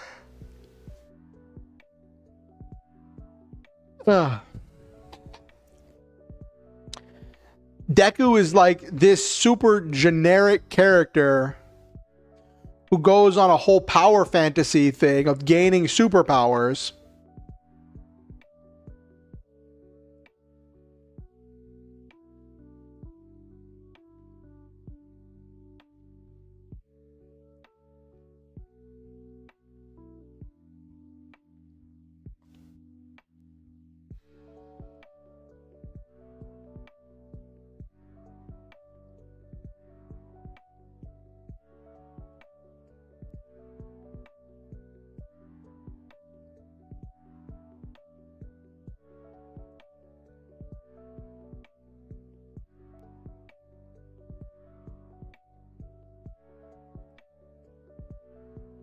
Then there's also the fact that, like, nobody really ended up with anybody, right? Because, like, shipping was, like, a big part of the My Hero Academia fandom, right?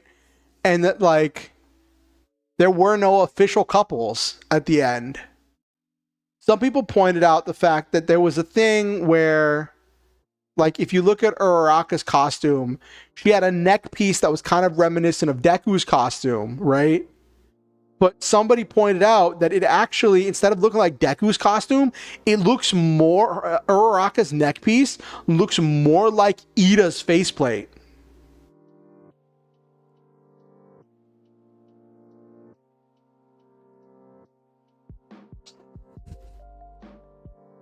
Which, that would be a twist if completely out of nowhere, Uraraka ended up with Ida.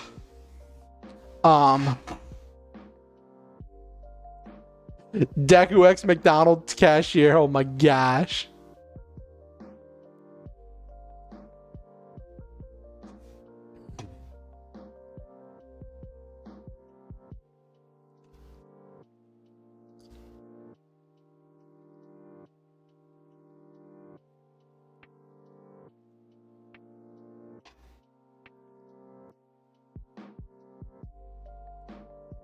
Yeah.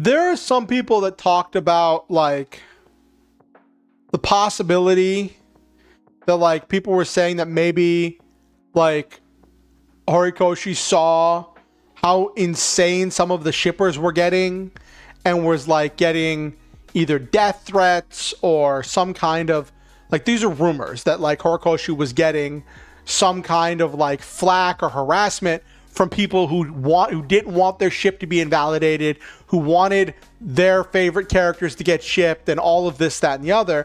And so the rumor is that because of all of this chaos, that Horikoshi just said, you know what, nobody is getting with anybody.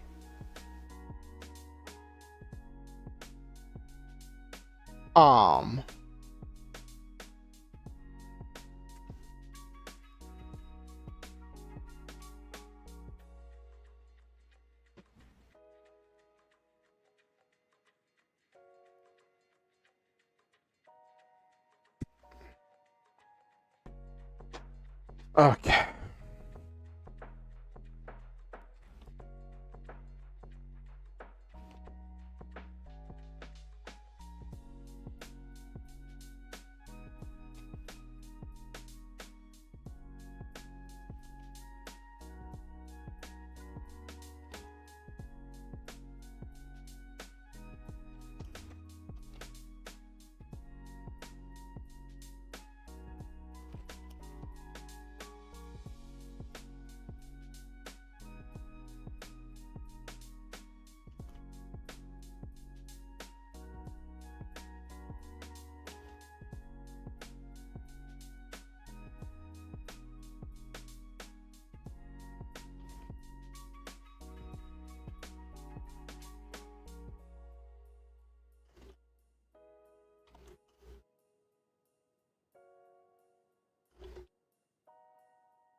I do not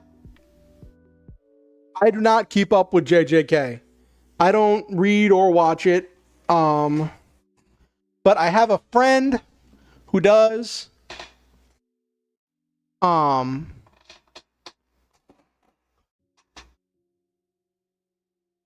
have a friend who follows it. I know the bare minimum.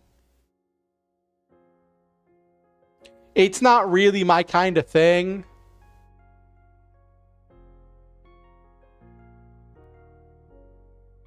Like, My Hero Academia is barely my kind of thing.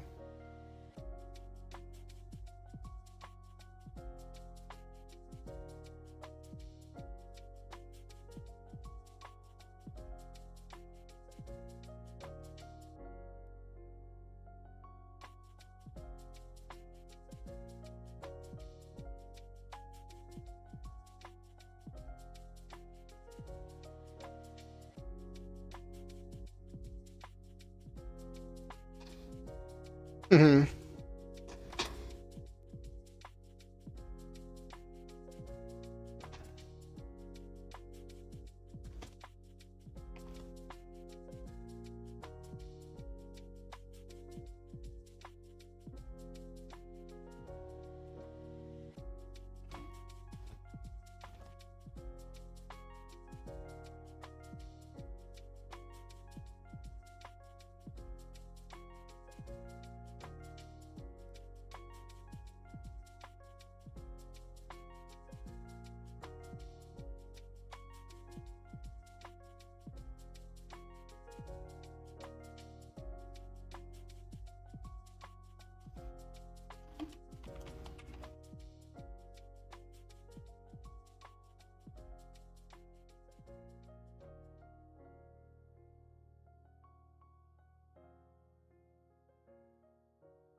Hey, Violet. That sounds really crazy, Herbert. One of my friends, Okusen, had told me that there was the whole thing where like the author had said it's ending in 5 chapters and has been like it will end in 5 chapters. Whether it makes sense or not, it will end in 5 chapters. That's what I heard was said by the sentiment expressed by the Jujutsu Kaisen author. Thank you, Violet. Yeah, we're finally starting Act 3. I have not gotten too much stuff written tonight. Get back in the groove.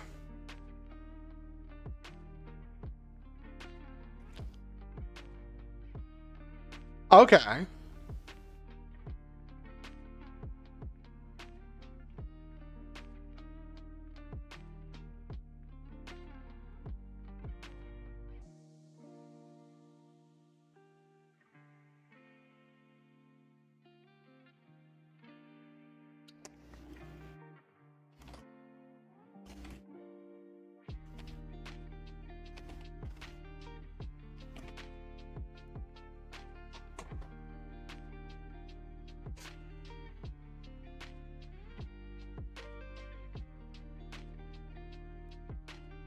Okay, Herbert.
Mm-hmm.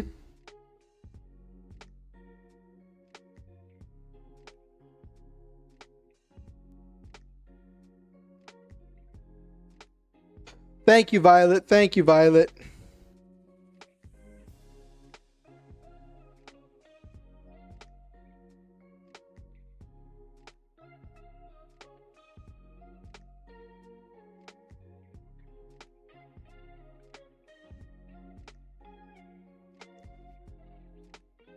That just feels...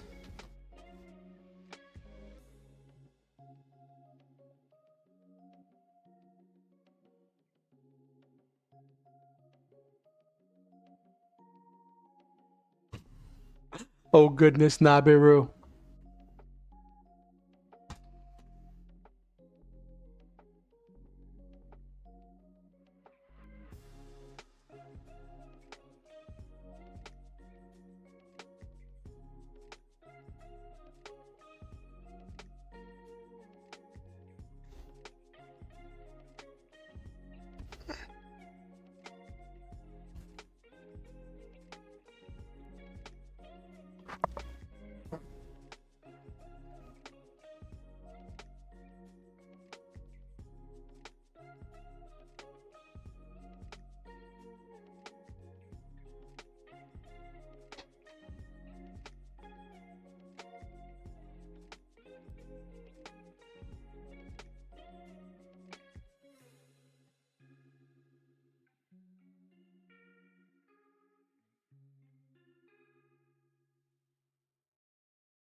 A 10 would wipe the floor by making them play Super Poker. Yes.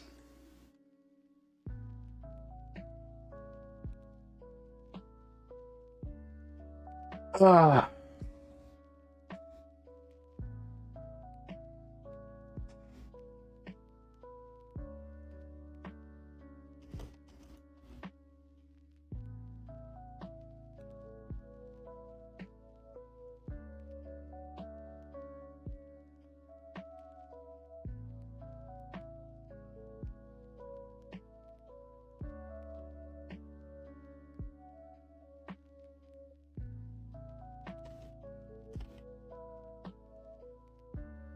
Hmm.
That sounds crazy, Nabiru.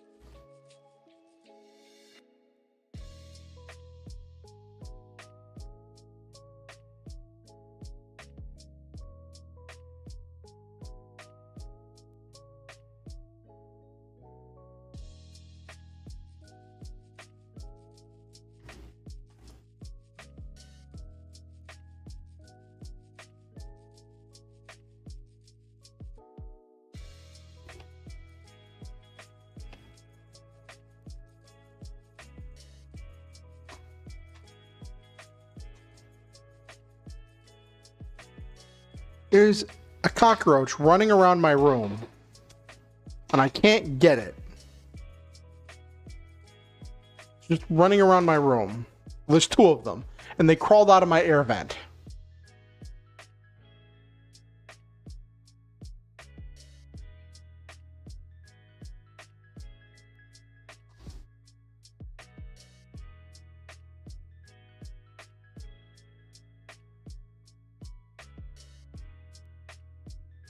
Oh gosh, let's avoid that topic, Herbert.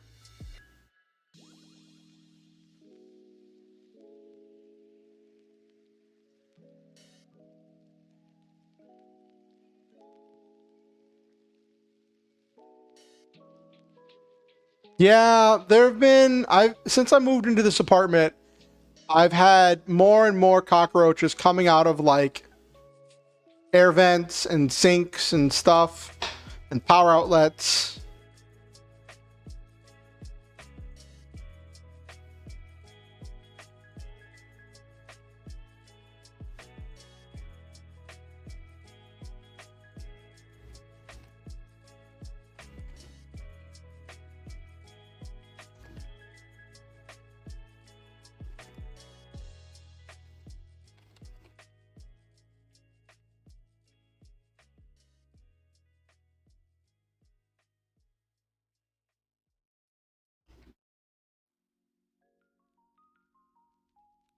It just is what it is, Herbert. I mean, I live in a Section 8 apartment, so like...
Hmm.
Yeah.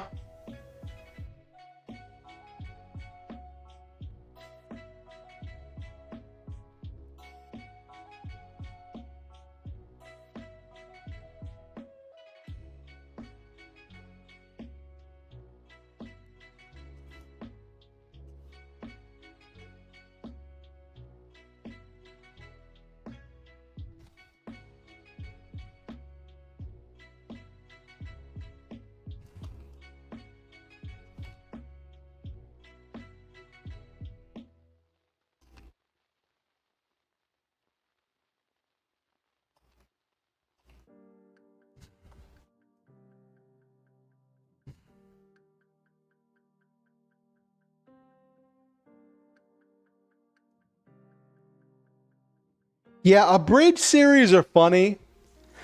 Have you seen the number of times people ask actual voice actors to quote lines from a bridge series? And like the actors are like, I just want to play my character, not an abridged character.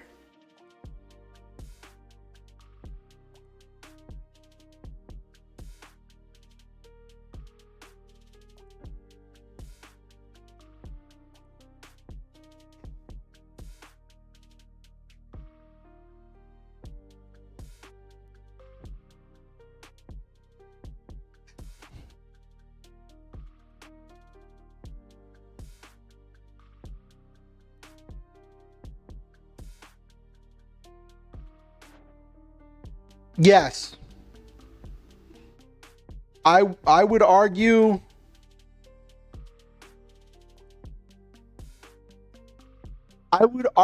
that like Sword Art Online is just, I don't want to say bad, like the actual series, but like it is so far removed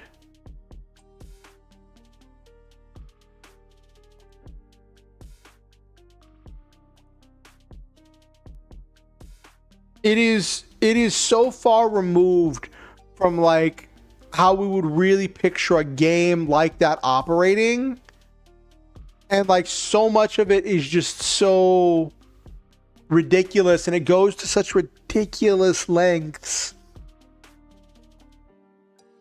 It's kind of amazing that it became as popular as it did.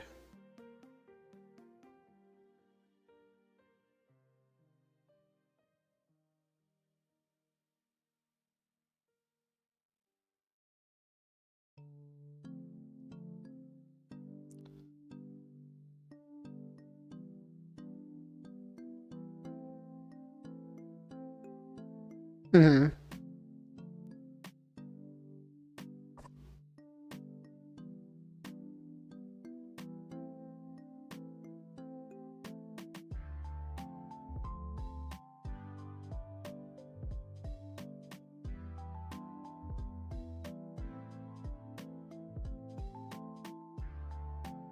Yeah. And now dubbers are coming under fire for doing just that and making their own interpretations of things, because people like take anime way too seriously sometimes.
Yeah.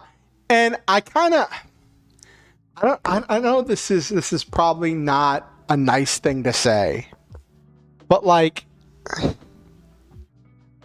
I really really wish that like it was kind of a better anime. Um that like it was a better anime that hit that sweet spot of being an isekai power fantasy that can't coming out with like great music and great animation, because the art and the music of Sword Art Online is amazing. the art and music of Sword Art Online is amazing, and I wish something like that had come out that was just better.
Now, because of my penchant for mecha anime, I really wish it had been a mecha anime that had really hit that sweet spot.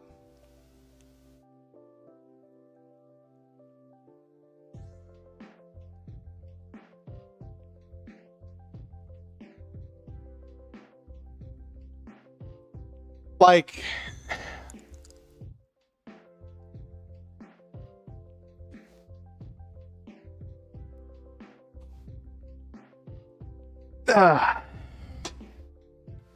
yeah, that's kind of how I feel a little bit, Herbert. I mean, Violet. So,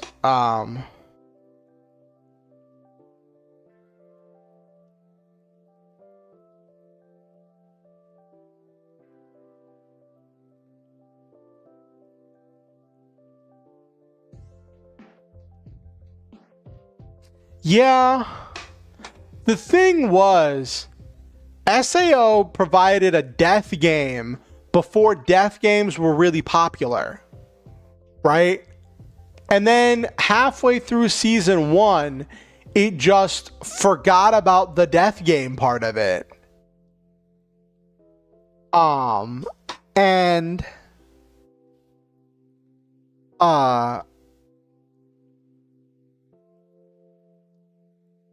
then you get to the whole thing in GGO.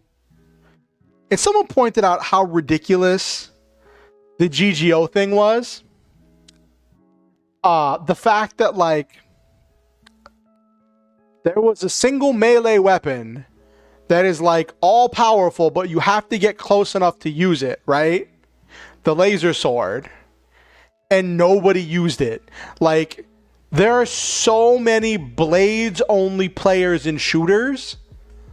Like, the number of blades-only runs you see in, like, Armored Core or other kinds of shooter-style games. People who just do melee stuff and run around and backstab enemies in Call of Duty. Like, and the fact that so many players love a challenge, and the challenge that comes with doing purely melee in a ranged game. Like, the whole thing where in GGO no one has used the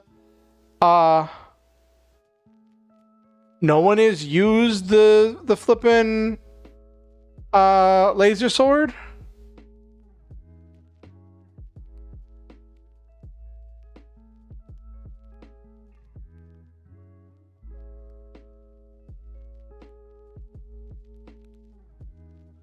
That's one way to put it, Herbert.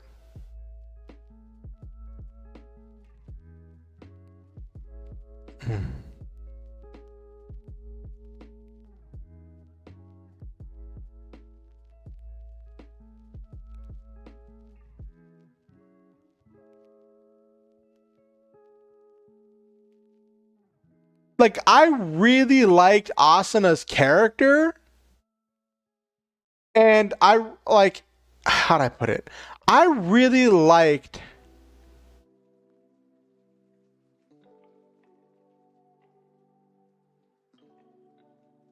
Well, the fact they said no one had done it, Herbert, and they're like, no one does this. Like, you're telling me that there aren't some, like, hardcore Blade players or people doing Blades only matches? Especially if there's no system for it.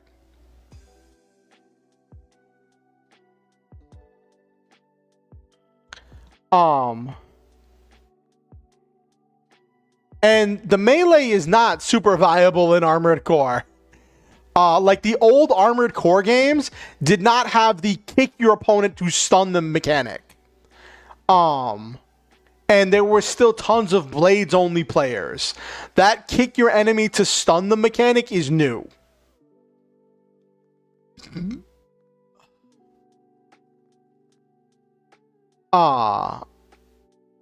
And so many of the systems in Armored Core 6 is just like very new take on things.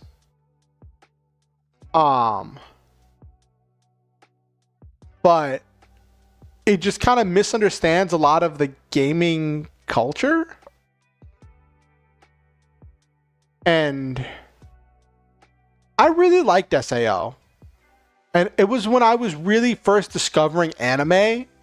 And I was one of those people that was caught up in the whole anime boom, right?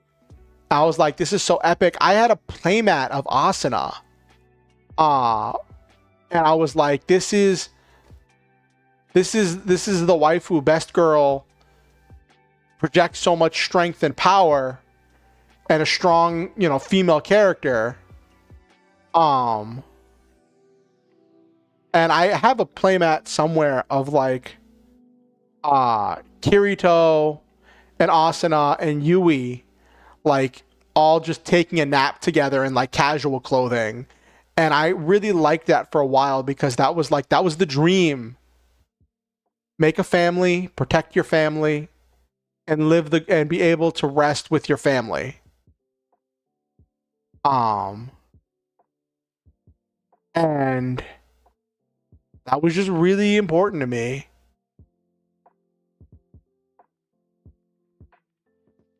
I remember there was a point in my life where I was engaged and I was trying to explain my Asuna playmat to my fiance. I'm like, no, you don't understand.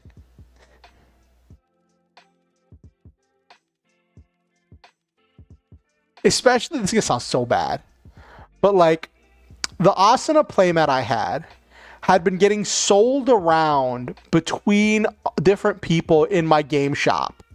Everyone had bought the Asuna playmat off of each other at least once. And it was a joke that it was getting passed around, right? And I was like really into SAO.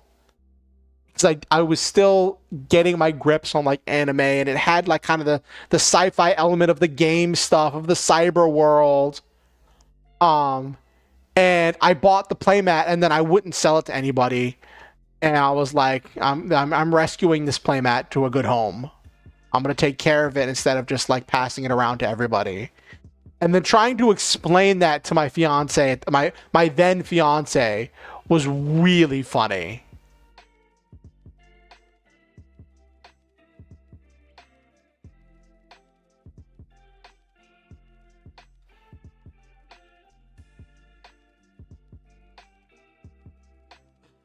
Just another on the list of problems that relationship had.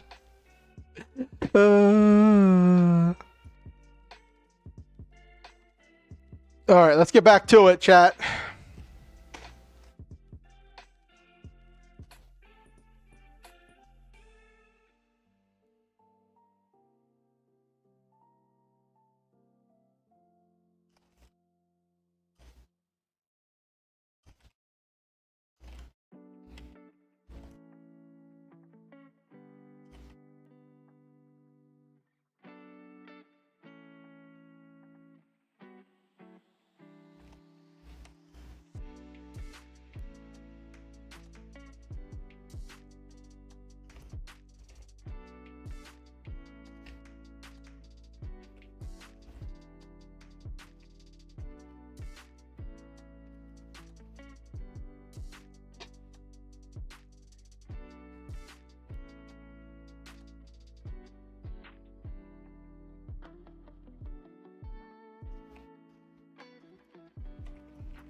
Also, let me check something real quick. I want to say something before it gets too late.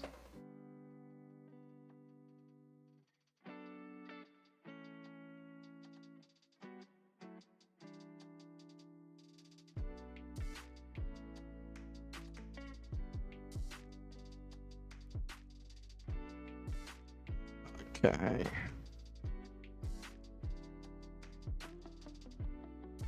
So, on Tuesday, chat, the upcoming Tuesday. I want to say this now before I forget or before anything happens. Tuesday, I'm having a special stream. I talked before about doing a one-shot using the Getter system, the Get in the Robot system for D&D 5e. It's a homebrew system that turns D&D 5e into a mech game. I'm going to be running a one-shot. It's going to be a different day, different time. It's going to be this upcoming Tuesday, the 17th. Going to be starting at 3:30 p.m. EST and ideally going to 7:30 p.m. EST. That is if I can run it all in one session. I have not run a one-shot in so long. We will see how well I do.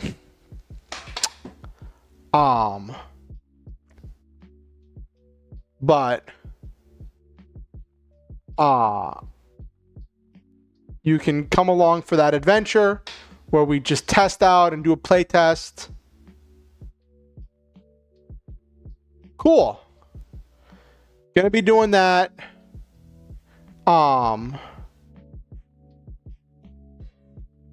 Yeah, I'm planning for 4 hours.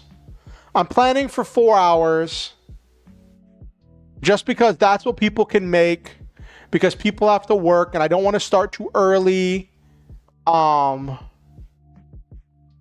I have to make sure that I get everything situated.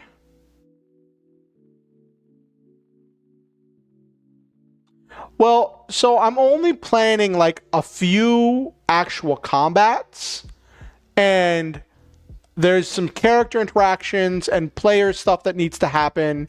And then there's the stuff with the role play and all of that stuff. And it's been so long since I planned out a one shot. It's just like trying to piece all of the pieces together is going to be part of the challenge.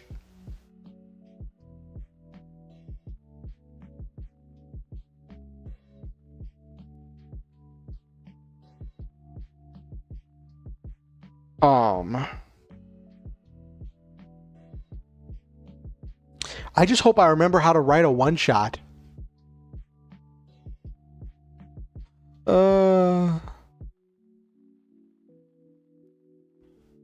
Wish me luck, chat, but I just wanted to let people know that.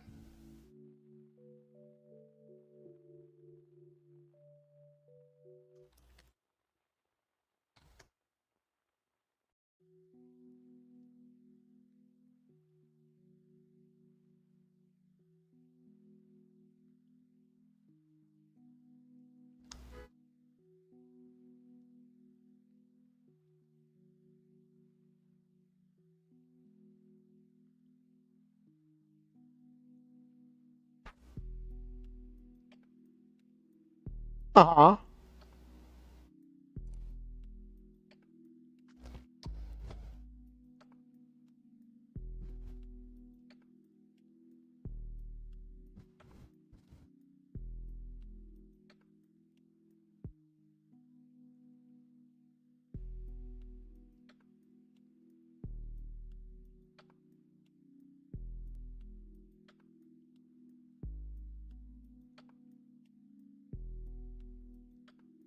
All right, I'll be right back. I got to use the bathroom. I will be right back, chat.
All right, I'm back, chat.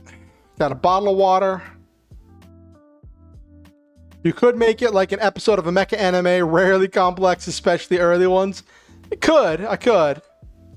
It's especially late, so I'm sick, so I'll be heading out. Oh, Herbert, good night. It was great having you. I want you to know that I value you. You are important.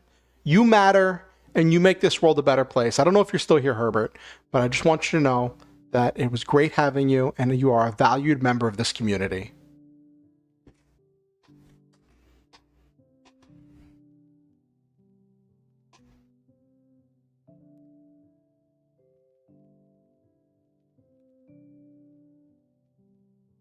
You know, I talked about this earlier, but like earlier this week, I saw this video that was Mr. Rogers sitting down on this like talk show thing with it was like I think it was called like Boys in the Hood or something, some kind of like a African American thing.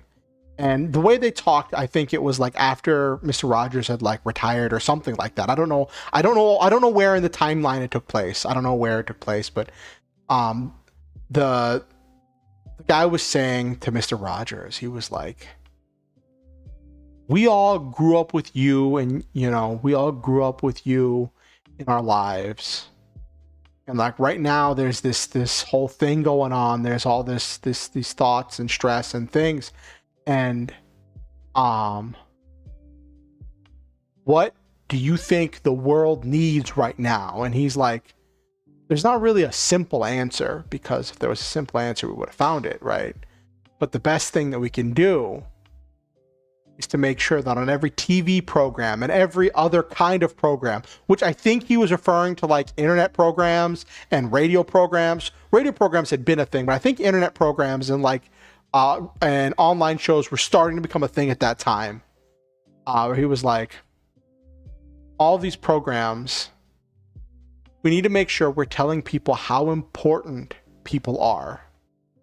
We need to make sure that we're telling people that they matter, that people matter, and this idea of like telling people how important they are. And it kind of struck me really deep, because that's something anyone who knows me, who's been around for like the end of stream, knows. I try to say that every stream. I try to tell people how much I value them, how much I believe in them, and how wonderful they all are. I try to say that to all of you. And Mr. Rogers is someone that I kind of look up to as an entertainer. And like, it was just hearing him say that, I was kind of like, I'm trying, Mr. Rogers, I'm trying. But I don't know, just a thought. Okay.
I want to get an idea for Tina's voice.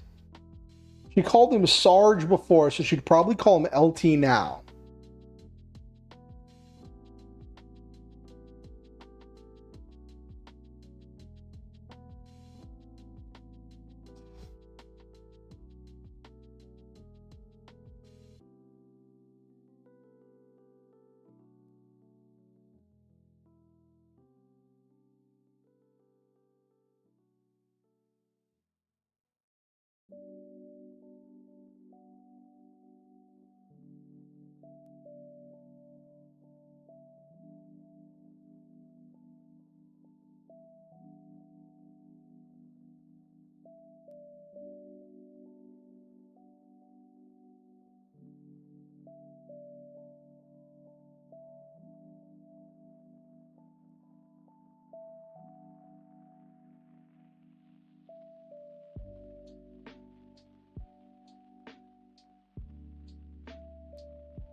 I'm looking to get a feel for Tina's voice. So she calls him LT. Okay. Okay. She called him Sarge before, now she calls him LT. Okay.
Okay.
Okay.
Mhm.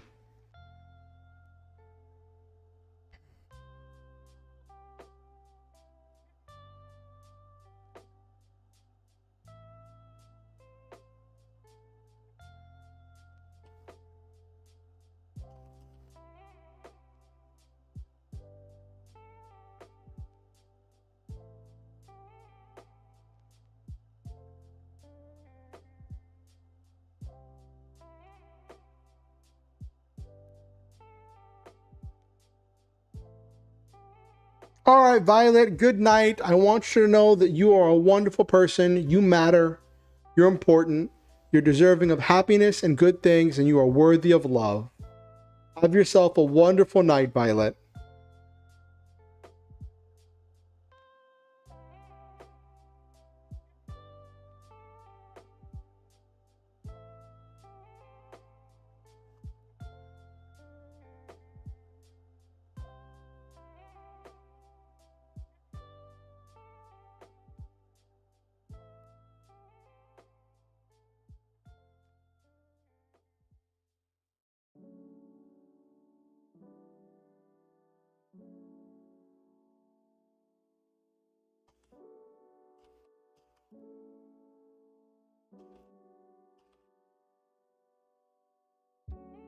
Okay.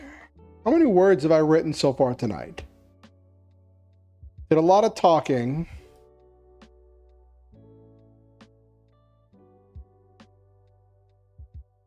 1,500. So I need at least 1,000 more words. Okay. Or this might be a really short chapter, which I think is okay for coming back into the swing of things. But I don't know what I'm going to do for next chapter. Because next chapter, I just have... Well, I do have some things planned for next chapter.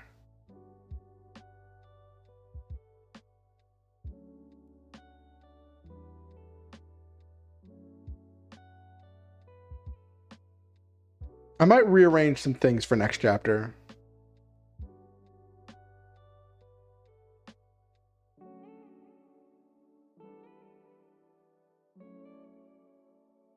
All right.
We go back to chapter 1. I need to check something in chapter 1 real quick to check my timelines.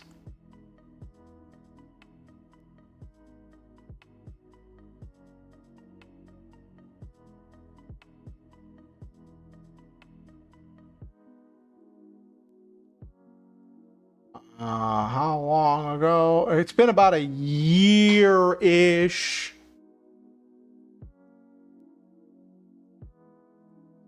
In story, so I want to see how long Lisa cut Gregory out of her life for.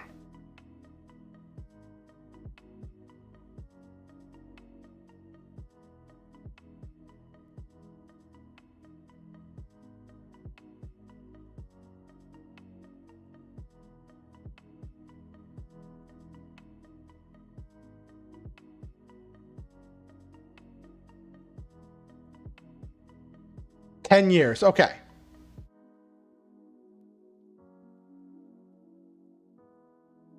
$10 years. Okay. So I'll say it's been about 10 years since she cut her dad out of her life.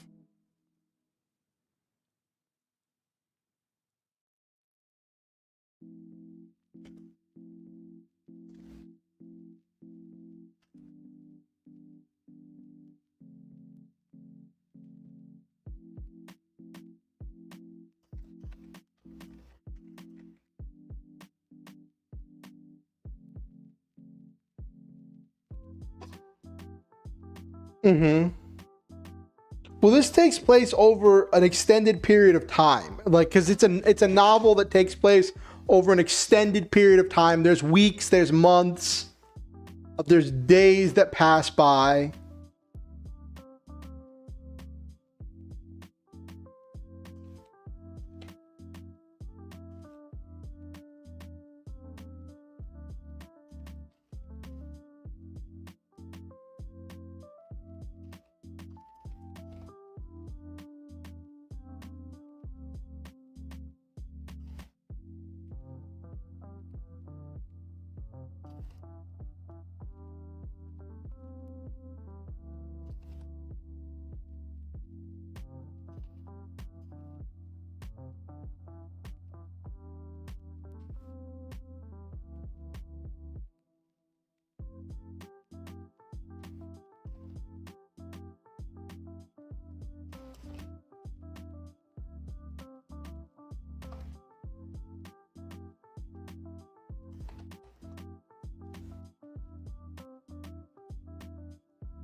Oh, goodness.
Mm-hmm.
How many words is this chapter so far?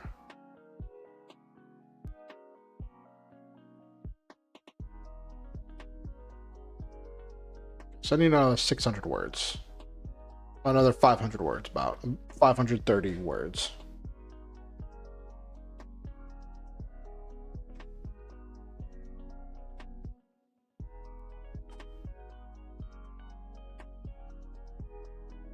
Mm.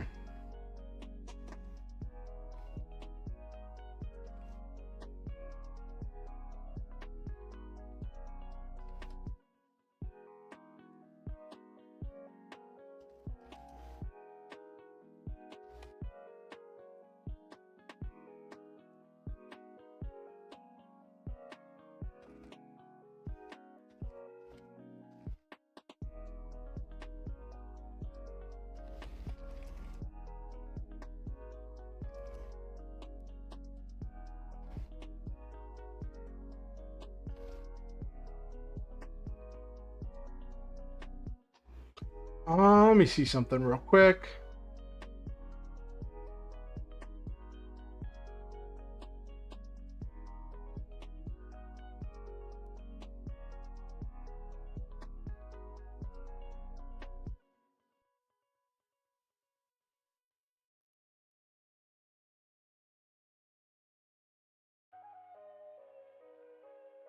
Okay, so this is a video conference. Okay.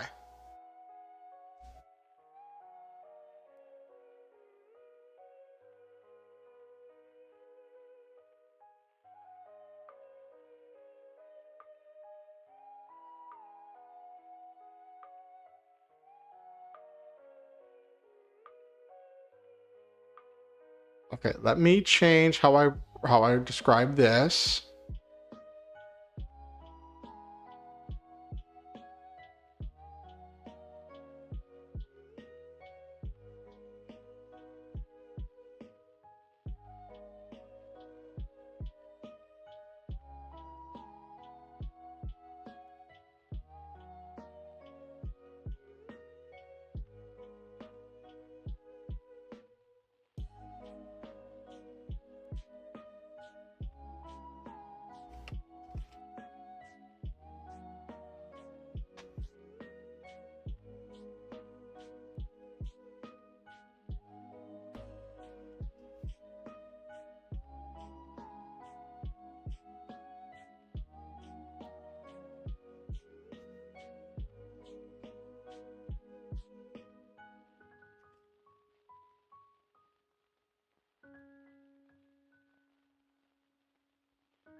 Gotta think about logistically how this works.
Stressed out face of yours right now.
Okay, I think I know how I want to end this chapter. I'll have to change something.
Okay.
Okay, I wanted to make sure that was the first time he said he loved her. For that part. Okay.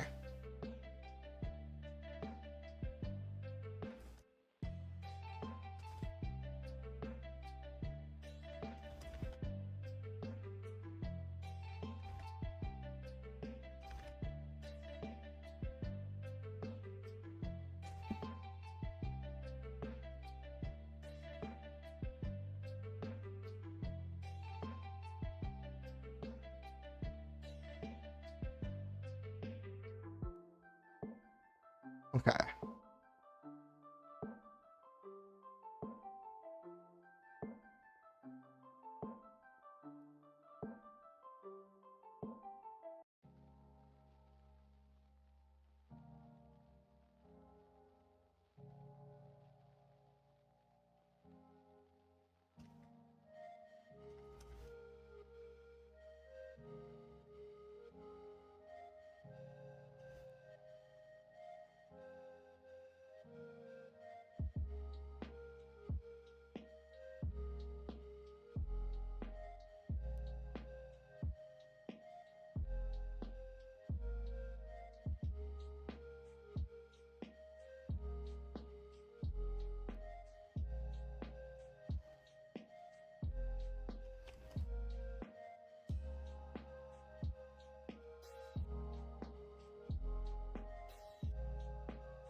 So this I wanted to build a little tension where like you don't know what's going to happen until he says, Mr. Liz, I need to talk to you about something.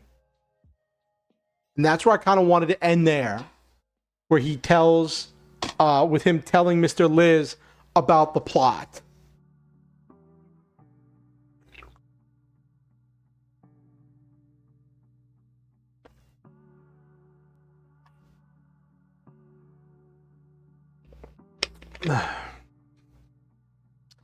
I think I can extend this a little bit.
How many words is this?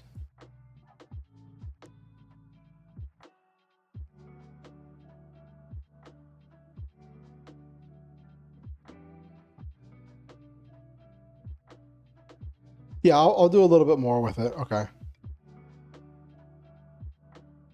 I still want 125 words. Okay.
Okay.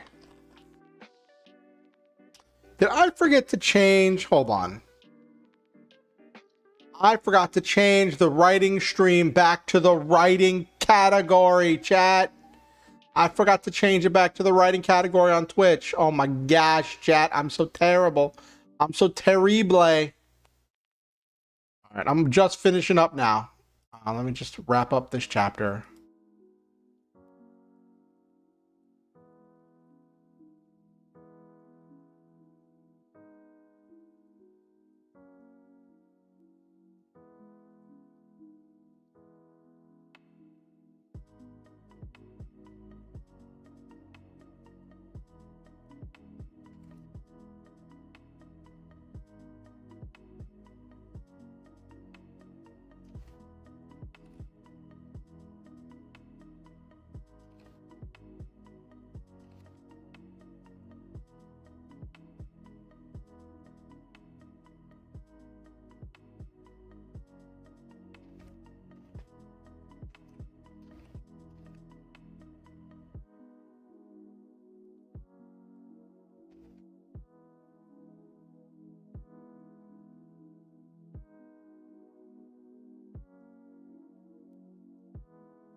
All right, 2571. Not the full 3,000, but definitely more than the 2,000. Got a kind of a surprise plot twist, which is gonna set up for like next chapter being like, we already knew, we were watching him from the beginning.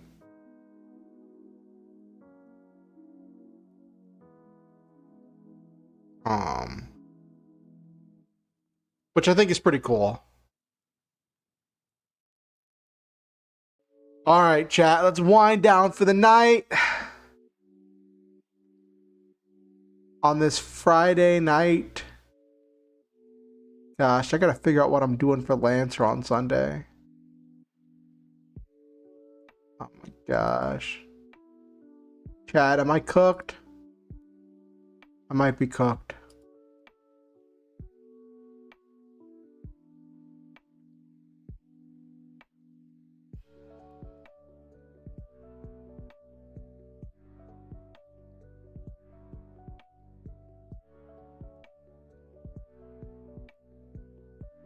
Ah.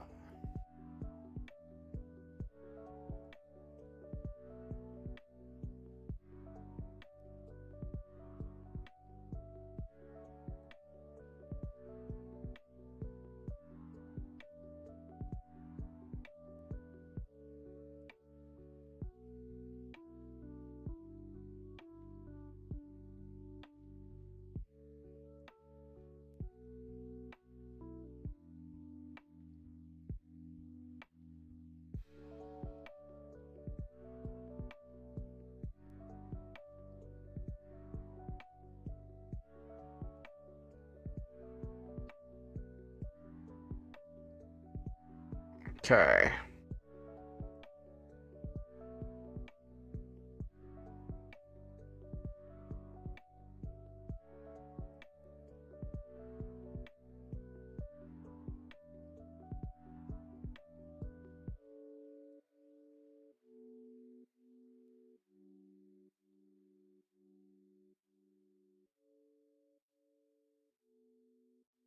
Okay.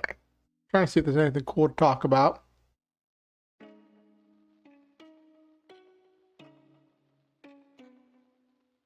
Thank you, Nabiru. I'm glad you enjoyed it.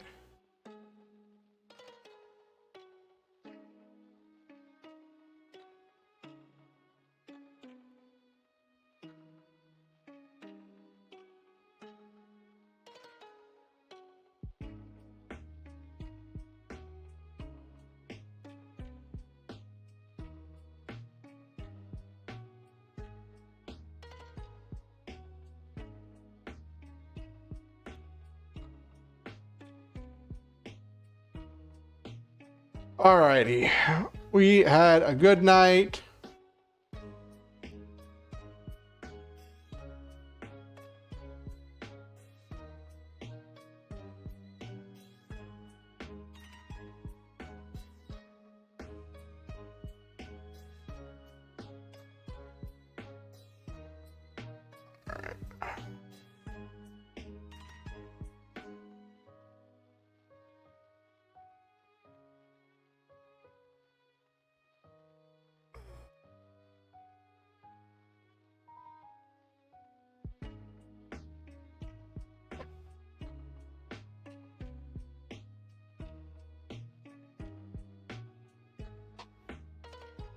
What the heck? Okay.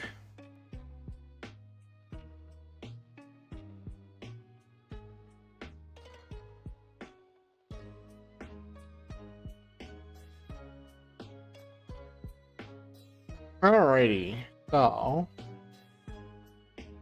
let's see. Do we have people watching on Twitch? No, not really. We have one person watching on Twitch. Alrighty, so let's wind down for the night. Thank you all for coming. I'm glad you all had fun. I know I had fun. It was nice getting back into the writing groove. 2,500 words isn't anything to sneeze at for one night of writing. And we started Act 3. Gotta keep this up and then be done with this first draft. Just in time for writing month. Oh!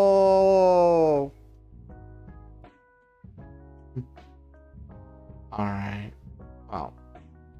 For those of you who don't know, I like to speak a little positivity into the lives of all my viewers. And say cool things about everybody. And speak positive affirmations. Actually, let me run. I got a Twitch ad. Not a YouTube ad, a Twitch ad that's about to run. So I'm going to run that Twitch ad and then we will do the outro.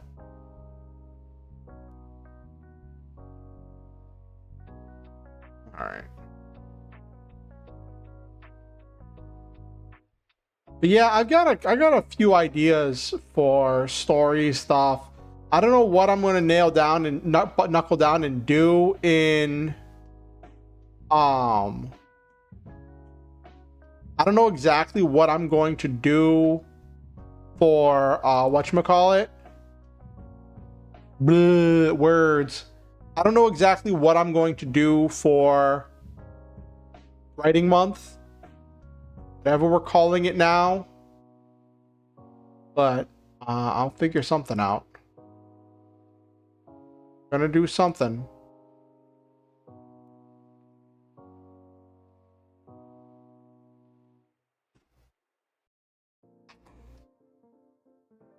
Okay.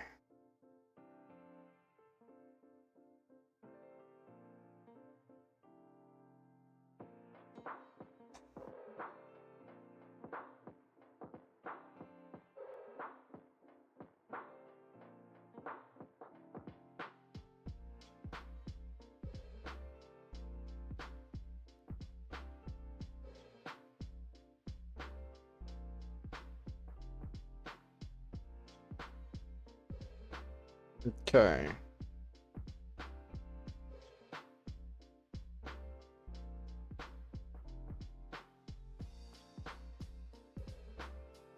Oh yeah, I got my flu vaccine today. Well, technically yesterday now, but you know what I mean.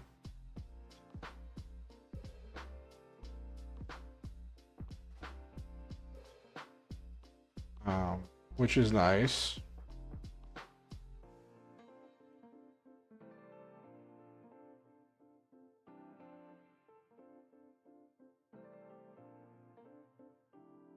Okay. Is the ad over? The ad is over. All right. So I'm going to shout out everybody who was in chat today. Going to speak some positive affirmations. Then we're going to wind down and end the night. So let's get to it, chat. And we didn't even go that long. We only went till 1 a.m. It was a pretty good night, chat. Not the most popular stream in the world. I understand. This is not the most popular thing. I've been doing some more exciting things. It's not the easiest thing to jump in on, but I'm glad you all had fun. So tonight we had LeMay, Noel Main, Forever, Nabiru,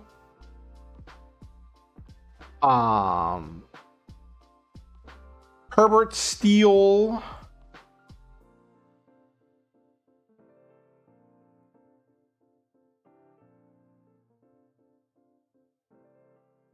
who else did we have to come through tonight? We had Violet come through for a bit.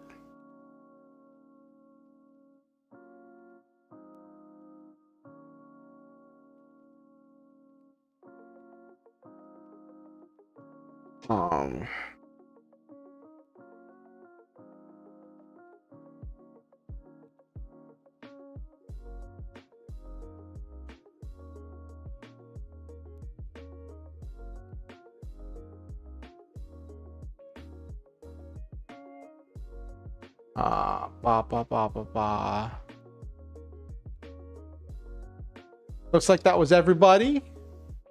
See, I missed a message from Nabiru earlier talking about GGO alternatives, main character being OP because her hitbox was smaller. Yeah. They did the best thing possible for SAO and removed Kirito.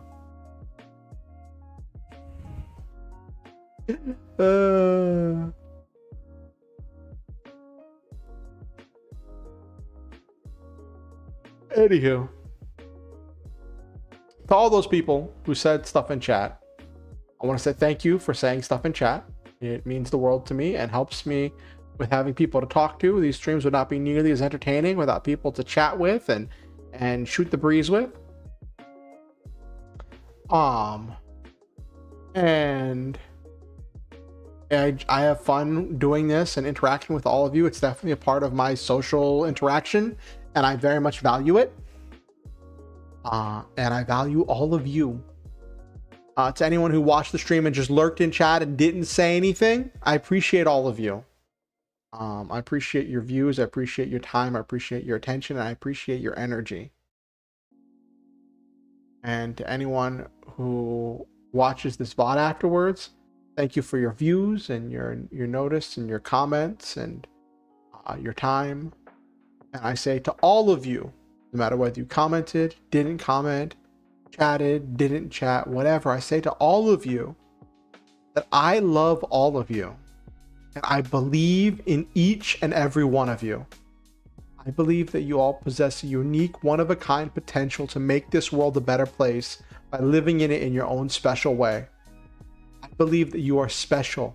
You are precious treasures of human beings. You are important. You matter.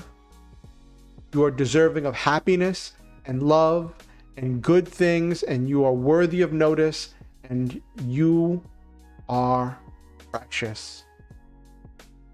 This world is better for having you in it. Thank you for coming to my stream.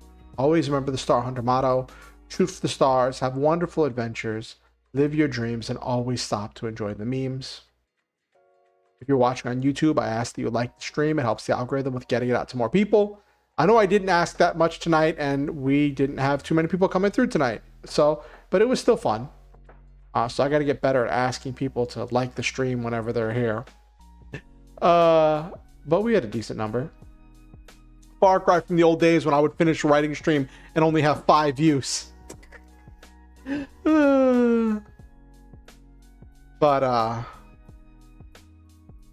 Yeah. If you want to keep up with what I'm doing, you can subscribe on YouTube, ding the notification bell, follow me on Twitch, or if you choose to, you can subscribe on Twitch if you want to. You can follow me on Twitter or X or Blue Sky Social, like my Facebook page, or join my Discord. Links to all of those things are in the description down below on YouTube and the About page on Twitch.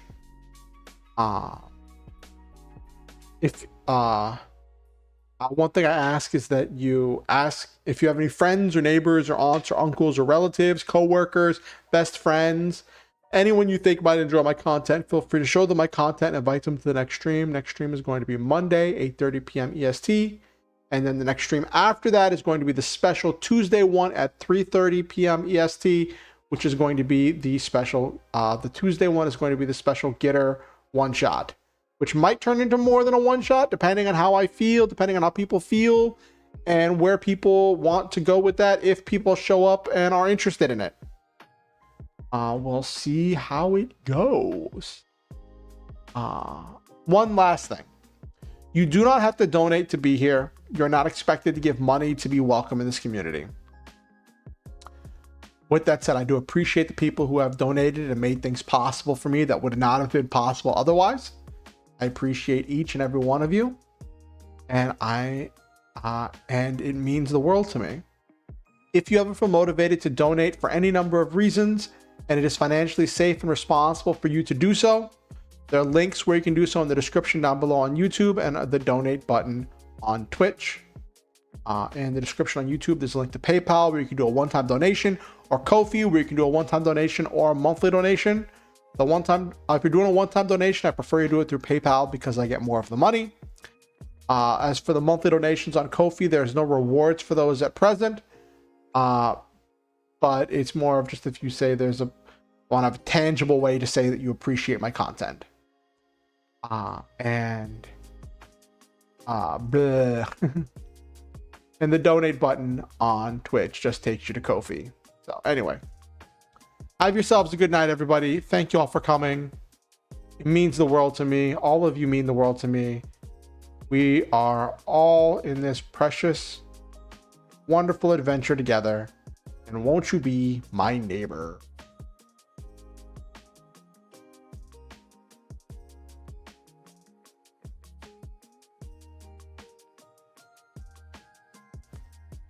Good night.